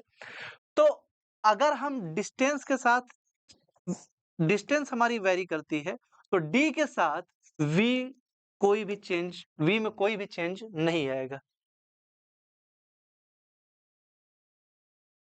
ठीक है, अब समझो, इलेक्ट्रिक फील्ड ऐसे जा रही, इलेक्ट्रिक फील्ड ऐसे जा रही, तो अगर हम वर्टिकल डायरेक्शन में चलते हैं, तो वर्टिकल डायरेक्शन में तो इलेक्ट्रिक पोटेंशियल में कोई चेंज होगा ही नहीं। तो अगर हम ओरिजिन पे जो पोटेंशियल है वाई एक्सिस पे जाए तो वो पोटेंशियल बदलेगा नहीं। तो अगर ओरिजिन पे 220 वोल्ट है, तो वाई एक्सिस पे 3 मीटर चले जाए तो भी पोटेंशियल कितना होगा, 220 वोल्ट। अब यहां से हम यहां जब मूव करते हैं तो कितना मूव किए हैं, 4 मीटर। अगर 4 मीटर हमने मूव किया है तो जो पोटेंशियल है वो यहाँ पर चेंज हुआ होगा। कितना चेंज हुआ होगा, घटेगा कि बढ़ेगा? इलेक्ट्रिक फील्ड के डायरेक्शन में अगर जाते हैं तो पोटेंशियल घटता है। कितना घटता है उसको देखते हैं। 50 न्यूटन पर कूलम है, कितना दूर गए हैं, 4 metre.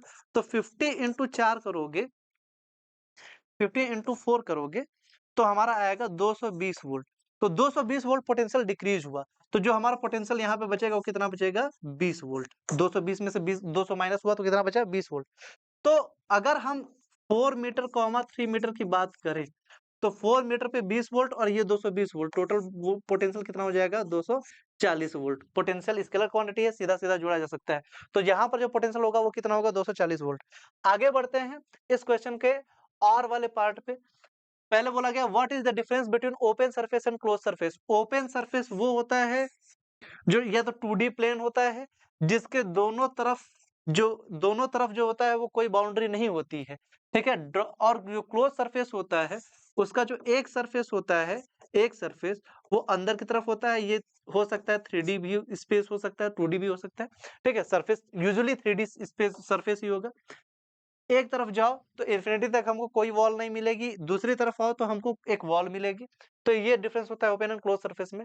Draw elementary surface vector DS vector for spherical surfaces. ठीक है, तो स्फेरिकल सरफेस है, स्फेरिकल सरफेस में एस वेक्टर को अगर बनाएंगे तो एस वेक्टर आउटवर्ड बनेगा। ध्यान रखना, क्लोज सरफेस बोला गया है, स्फेयर क्लोज सरफेस है, तो वर्टिकली आउटवर्ड बनता है। इनवर्ड जो डायरेक्शन है एरिया वेक्टर का वो हम कंसीडर नहीं करते हैं। आगे बढ़ते हैं अगले क्वेश्चन पे। Define electric flux through the surface given, give the significance of Gaussian surface. A charge outside the Gaussian surface does not contribute to total electric flux। देखो, अलग अलग क्वेश्चन पूछा गया है, एक एक का answer. Define electric flux through the surface.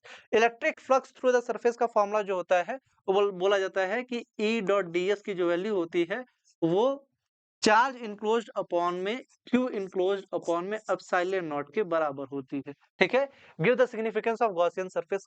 Gaussian surface की हेल्प से हम किसी भी एरिया से जो फ्लक्स लिंक होता है उसको बहुत आसानी से कैलकुलेट कर सकते हैं। A charge outside a Gaussian surface does not contribute to total electric flux through the surface. Charge out the surface क्यों नहीं कंट्रीब्यूट करता है इलेक्ट्रिक फ्लक्स में? मान लो ये सरफेस है, चार्ज यहाँ पर रखा गया है, तो इसकी वजह से जो इलेक्ट्रिक फील्ड है वो ऐसे जाएगी। तो जितनी इलेक्ट्रिक फील्ड यहाँ एंटर करती है उतनी इलेक्ट्रिक फील्ड यहाँ से निकलती हैं। तो जो फ्लक्स इनक्लोज होता है वही, जो फ्लक्स इनसाइड होता है उतना ही फ्लक्स आउटसाइड निकल जाता है। तो आने वाली इलेक्ट्रिक फील्ड और जाने वाली इलेक्ट्रिक फील्ड बराबर होती है, इसलिए जो फ्लक्स इनक्लोज होता है वो जीरो हो जाता है। वहीं पर अगर इनसाइड कोई चार्ज है, कोई चार्ज अंदर रखा गया है, तो इसकी वजह से जो फील्ड होती है वो बाहर ही जाती है या तो अंदर ही आती है। ठीक है, अंदर जाने वाली और बाहर आने वाली की संख्या बराबर नहीं होती है, इसलिए जो चार्ज अंदर इनक्लोज होता है वही इलेक्ट्रिक फ्लक्स प्रोड्यूस करता है, बाहर वाले चार्ज से इलेक्ट्रिक फ्लक्स लिंक नहीं होता है। अगले क्वेश्चन पे आते हैं। हमको अगला क्वेश्चन दिख रहा है, small spherical shell S1 has point charge Q1 इतना, Q2 इतना एंड Q3 इतना इनसाइड इट। ठीक है, स्मॉल सरफेस है S1। ठीक है, this shell is enclose by another big spherical shell S2 और इसको इनक्लोज किया जाता है एक बहुत बड़े स्फेरिकल सेल S2 से। The point charge Q is placed, यहाँ पर Q प्लेस किया जाता है। ठीक है, between two surface S1 and S2। If the electric flux through the surface S2 is 4 times, ठीक है, तो S2 के साथ जो फ्लक्स लिंक होगा वो कितना है, 4 times. The flux through the surface S1 will find the charge Q। तो चार्ज Q की वैल्यू पूछी गई है। यहाँ पर जो चार्जेस है उसको पहले लिख लेते हैं। -3 माइक्रो कूलम है, फिर उसके बाद -2 माइक्रो कूलम है और फिर उसके बाद 9 माइक्रो कूलम है।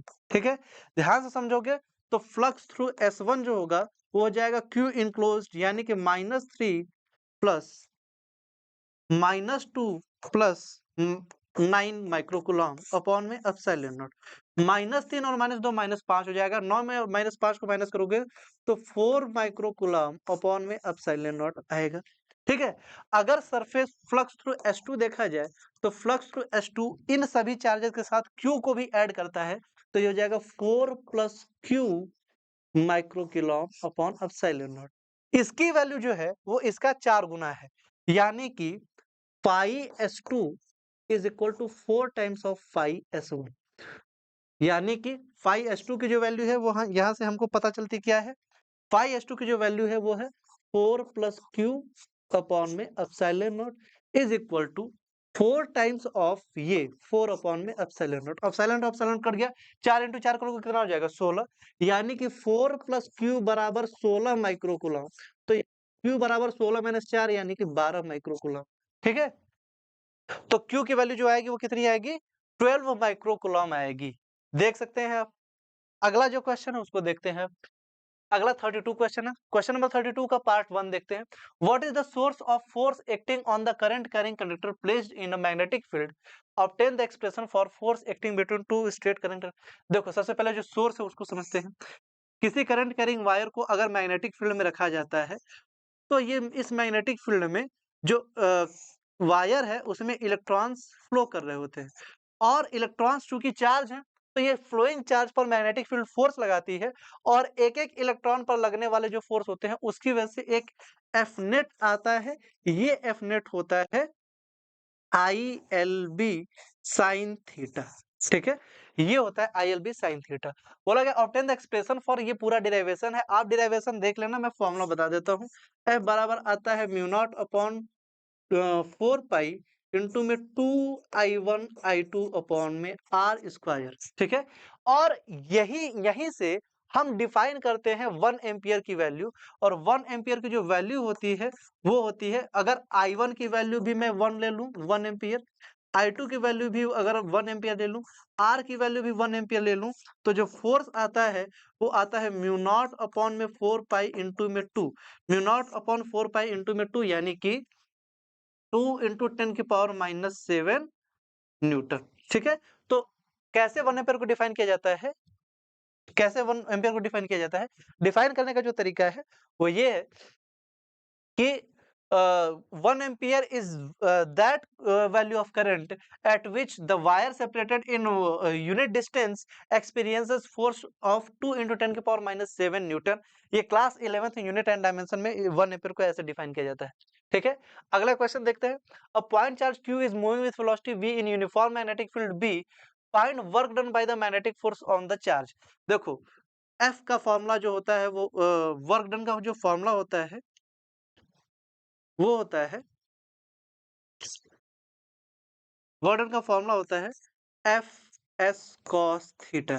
ठीक है, और अगर V और B में एंगल देखना हो तो वो थीटा ऑलवेज 90 डिग्री होता है। अगर 90 डिग्री है तो FS cos 90 रखेंगे, FS cos 90, और cos 90 की वैल्यू दिन दहाड़े सब लोग जानते हैं 0 होती है, तो F इंटू S इंटू में 0, पूरा मामला 0, तो 0 वर्क डन होगा।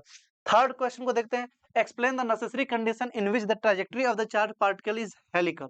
देखो, अगर परपेंडिकुलर एंटर करती है कोई कोई चार्ज मैग्नेटिक फील्ड में तो वह सर्कुलर लूप बनाता है, लेकिन अगर ये परपेंडिकुलर ना करके किसी अदर एंगल पे करते हैं तो सर्कुलर लूप बनाता रहता है, जो कि इसकी परपेंडिकुलर वेलोसिटी से होती है, और जो इसकी हॉरिजॉन्टल वेलोसिटी है वो बदलती नहीं है, और वो horizontal velocity as it is चलती रहती है। तो ये ऐसे ऐसे ऐसे ऐसे आगे बढ़ता रहता है। इसी पाथ को हम बोलते हैं हेलिक्स या हेलिकल पाथ। इसके लिए जो नेसेसरी कंडीशन है वो ये है कि जब भी कोई चार्ज एंटर करता है किसी मैग्नेटिक फील्ड में तो theta should not be equal to 90 degree, theta 90 degree नहीं होना चाहिए। ठीक है, हो गया, आगे बढ़ते हैं। इसी का पार्ट बी है, क्वेश्चन और में करके है। A current carrying loop can be considered as the magnetic dipole placed along axis explain. ठीक है, एक करंट कैरिंग लूप है, इस करंट कैरिंग लूप को अगर यहां से देखोगे तो ये मैग्नेटिक फील्ड प्रोड्यूस करता है इस तरह से। ठीक है, ये मैग्नेटिक फील्ड की क्या ऐसा पैटर्न आपने देखा होगा? ठीक है, ये प्रोड्यूस करता है इस तरह से।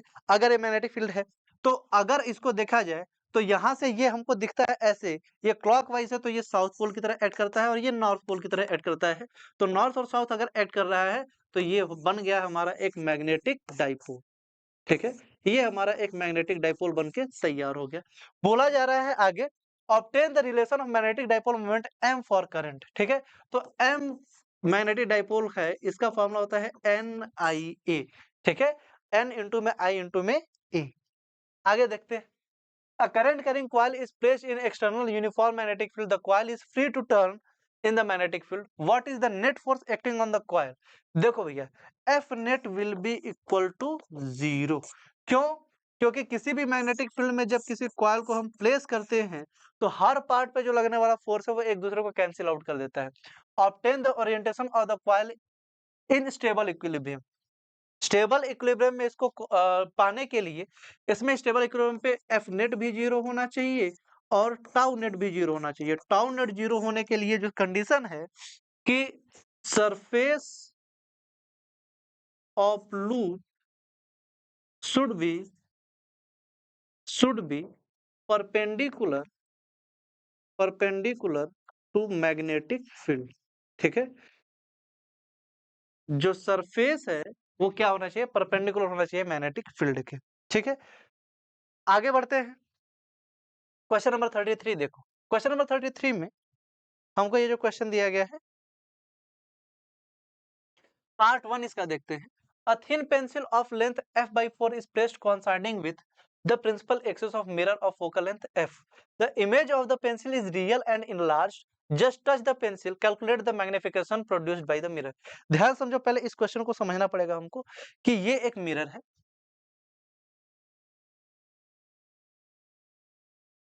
ये एक मिरर है, ये रहा इसका पोल, ये रहा इसका फोकस, ये रहा इसका 2f यानी कि रेडियस ऑफ कर्वेचर। बोला गया कि लेंथ उसकी f/4 है। पेंसिल की लेंथ कितनी है? f/4।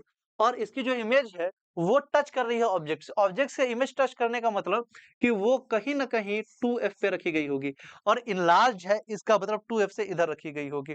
ठीक है, तो इसकी लेंथ कितनी है? f/4। अब बोला जा रहा है कि मैग्निफिकेशन निकालो। मैग्निफिकेशन के लिए हमको इसकी लेंथ चाहिए होगी। अच्छा, लेंथ निकालने के लिए ये बात समझो कि इसकी इमेज जो 2f पे है, इसकी इमेज तो यहीं बनेगी। अब हमको निकालना पड़ेगा कि इसकी इमेज कहाँ बनेगी। तो इसके लिए जो u है वो क्या होगा? वो 2f माइनस f/4 होगा। तो 2f माइनस f/4 करेंगे तो ये 8f माइनस f हो जाएगा, यानी कि 7f अपॉन में 4 हो जाएगा। तो जो u की वैल्यू है वो क्या आएगी? -7f/4। माइनस क्यों? क्योंकि मिरर के इधर की तरफ है। अब हमको v निकालना पड़ेगा। v का फॉर्मूला क्या हो जाएगा? uf अपॉन में u माइनस f किसके लिए है? ये मिरर का फॉर्मूला है। uf में साइन कन्वेंशन के साथ, साइन कन्वेंशन का ध्यान रखना भैया, साइन कन्वेंशन के साथ रखते हैं।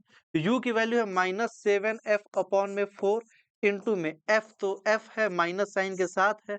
ठीक है, फिर उसके बाद नीचे है u माइनस f, तो u की वैल्यू -7f अपॉन में 4 है, और माइनस माइनस प्लस हो जाएगा f की वैल्यू। ठीक है, तो माइनस और ये माइनस प्लस हो जाएगा 7f स्क्वायर अपॉन में 4 अपॉन, इसको अगर जोड़ोगे तो ये 4f और -7f कितना बचेगा? -3f अपॉन में 4। 4 से 4 कट जाएगा, f से f कट जाएगा, तो हमारे पास जो आंसर आएगा वो आएगा -7/3f। ठीक है, ये v की वैल्यू आई। अब मैग्निफिकेशन पूछा गया है।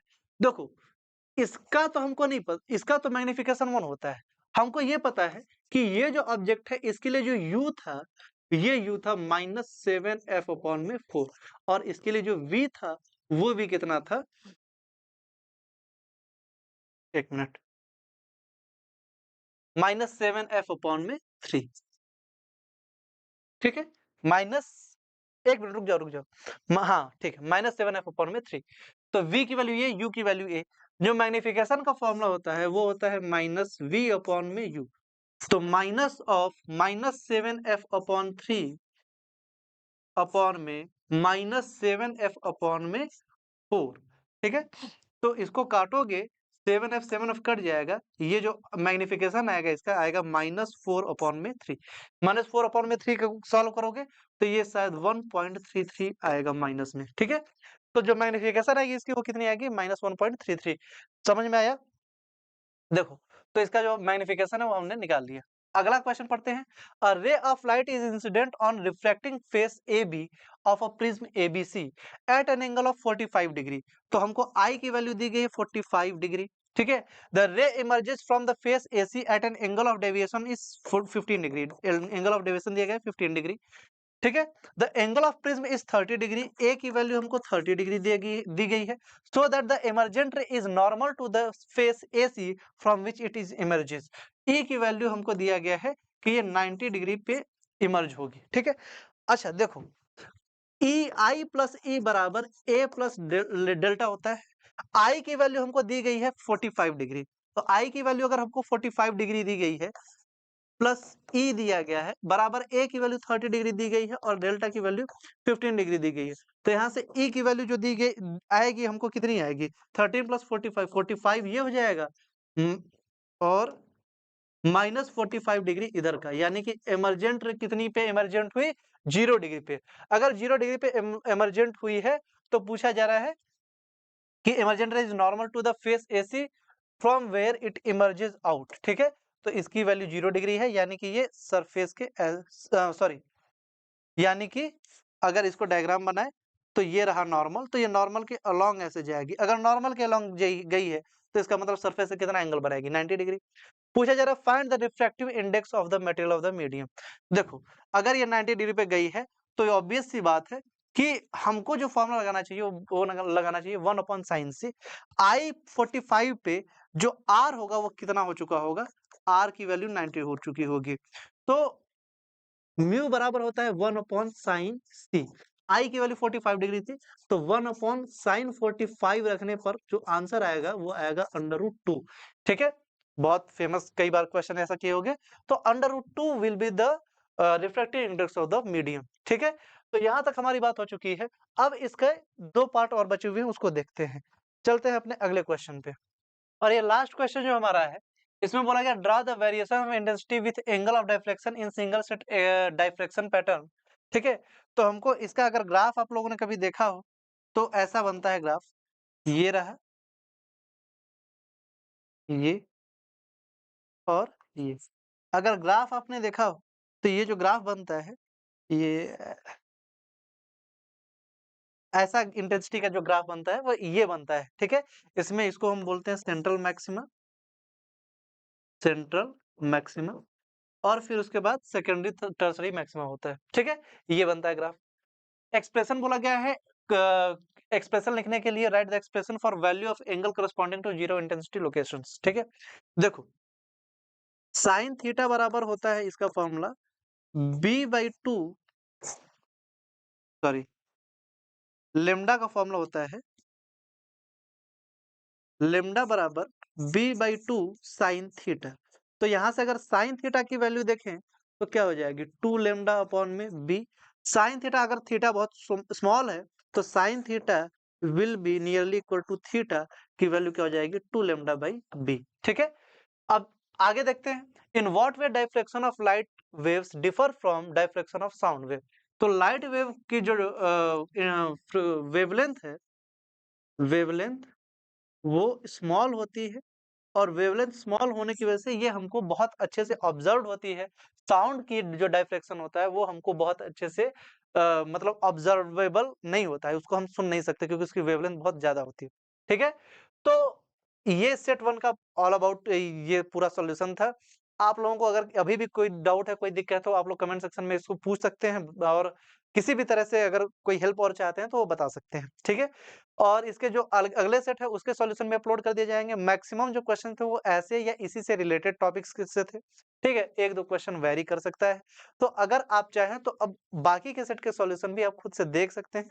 हालांकि अगर आप बोर्ड अभी चल रहा है तो अभी देखने की कोई खास जरूरत नहीं है। आप इसके सॉल्यूशंस जो कैलकुलेशंस और जो बाकी सारी चीजें हैं वो आप पूरे एग्जाम बीतने के बाद देना, ठीक है। और पेपर जैसा कि मैंने सॉल्व कराया और आप लोगों को समझ में भी आया होगा कि पेपर इतना टफ नहीं था जितना हमने समझा था। आके चिल्ला देने से टफ है, टफ है, टफ है, पेपर टफ नहीं हो जाता है। समझा करो, एग्ज़ाम हॉल में जब आप बैठते हो ना, तो आप अलग सिचुएशन में होते हो। उस टाइम पर आपको चीज़ें टफ नहीं लगनी चाहिए। आपको जितना भी टफ आ जाए, आपको उस वक़्त पे आसान ही लगना चाहिए। तो साल भर जब आप पढ़ाई करते हो, जब साल भर आप मेहनत करते हो बेटा, तब जाके चीज़ें आसान बनती है। 4 दिन का सॉल्यूशन और 4 दिन की 2 दिन में पेपर लीक कर देते हैं कुछ टीचर आके कि ये लो यही पेपर आएगा, वो लो वही पेपर आएगा। आपका पेपर में नंबर लाना इम्पोर्टेंट नहीं था, नंबर तो आपकी नॉलेज थी ना।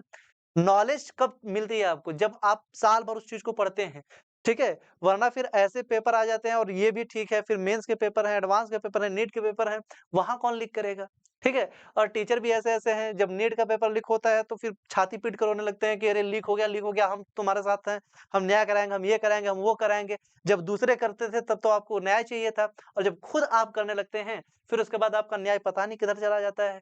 फिर आप खुद ही कि ये लो यही पेपर आएगा, हमारे परिचय है, हमारा ये है, हमारा वो है। सिंपल सी बात है, हम लोग भी स्कूल में पढ़े हुए हैं या पढ़ाते रहते हैं।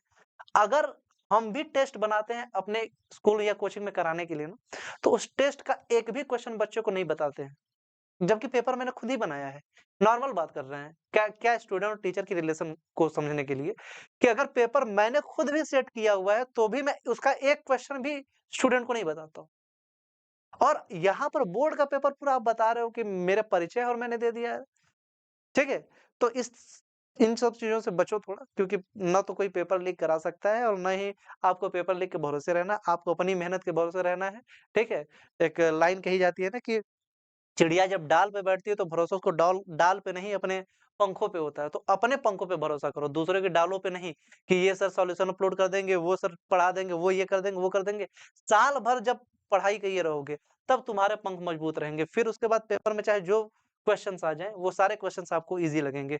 क्योंकि ये सब साल भर जब आप पढ़ाई करते हैं, तब जाके ये पेपर ईज़ी होता है। ये 1 दिन या 2 दिन वाले पेपर नहीं है। 1 और 2 दिन में आप प्रिपेयर करके जाएँगे, तो आप कुछ नहीं कर पाएँगे, ठीक है? और ये स्टैंडर्ड पेपर था, इसको टफ नहीं बोलते हैं, स्टैंडर्ड पेपर होता है, ठीक है? अब से पहले जो पेपर आते थे उसको आसान बोलते हैं, वो आसान पेपर की आदत खुद को नहीं लगानी है। कोविड के पहले बहुत बार ऐसे पेपर आते थे, बहुत बार आते थे सॉल्व किए हुए बच्चे, बहुत लोग आप अपने मम्मी-पापा से पूछना या बड़े भाई होंगे तो उनसे पूछना, कोई यूपी बोर्ड या स्टेट बोर्ड से होगा तो उससे पूछना कि आप लोगों के पेपर का स्टैंडर्ड क्या था? ये सब क्वेश्चन तो वो लोग मुझे लगता है 10th-वेंथ में कर लेते थे। 10th-वेंथ में ये सब क्वेश्चन पूछे जाते हैं, सिलेबस भी उस वक़्त पे ऐसा था। तो ये नहीं कह रहा हूँ कि सिलेबस में कोई दिक्कत है, लेकिन जब भी पेपर स्टैंडर्ड आता है तो उसको छाती पीट कर रोने की ज़रूरत नहीं होती है। आप पढ़ो ना, आपके सिलेबस से आया है। कोई ऐसा ऐसा क्वेश्चन तो आया नहीं है। कोई ग्रेस मार्क माँग रहा है, कोई पता नहीं क्या-क्या मतलब अलग ही भंड हुए पड़े हैं, समझ ही नहीं आता है। ठीक है? मेहनत करने का किसी को इरादा नहीं है, सबको शॉर्टकट चाहिए, टीचर भी शॉर्टकट ही प्रोवाइड कर रहा है। हाँ, रिवीजन के लिए एक ठीक होता है कि हाँ, साल भर किसी ने पढ़ाई की है, लास्ट मिनट पे उसको रिवीजन चाहिए होगा, तो वो खुद से रिवीजन करने बैठा बैठा तो हो सकता है टाइम लग जाए, तो टीचर उसको रिवाइज़ करा दिया, ठीक है, पर क्वेश्चन ही करा दे रहे हैं कि क्वेश्चन ले लो, अलग माइंडसेट है, गलत माइंडसेट है, ठीक है? तो ख़ैर आज के लिए इतना ही, आगे मिलते रहेंगे इस यूट्यूब चैनल पे, बने रहिए एरोमेटिक क्लासेस के साथ, बहुत-बहुत धन्यवाद, पढ़ते रहिए, मुस्कुराते रहिए।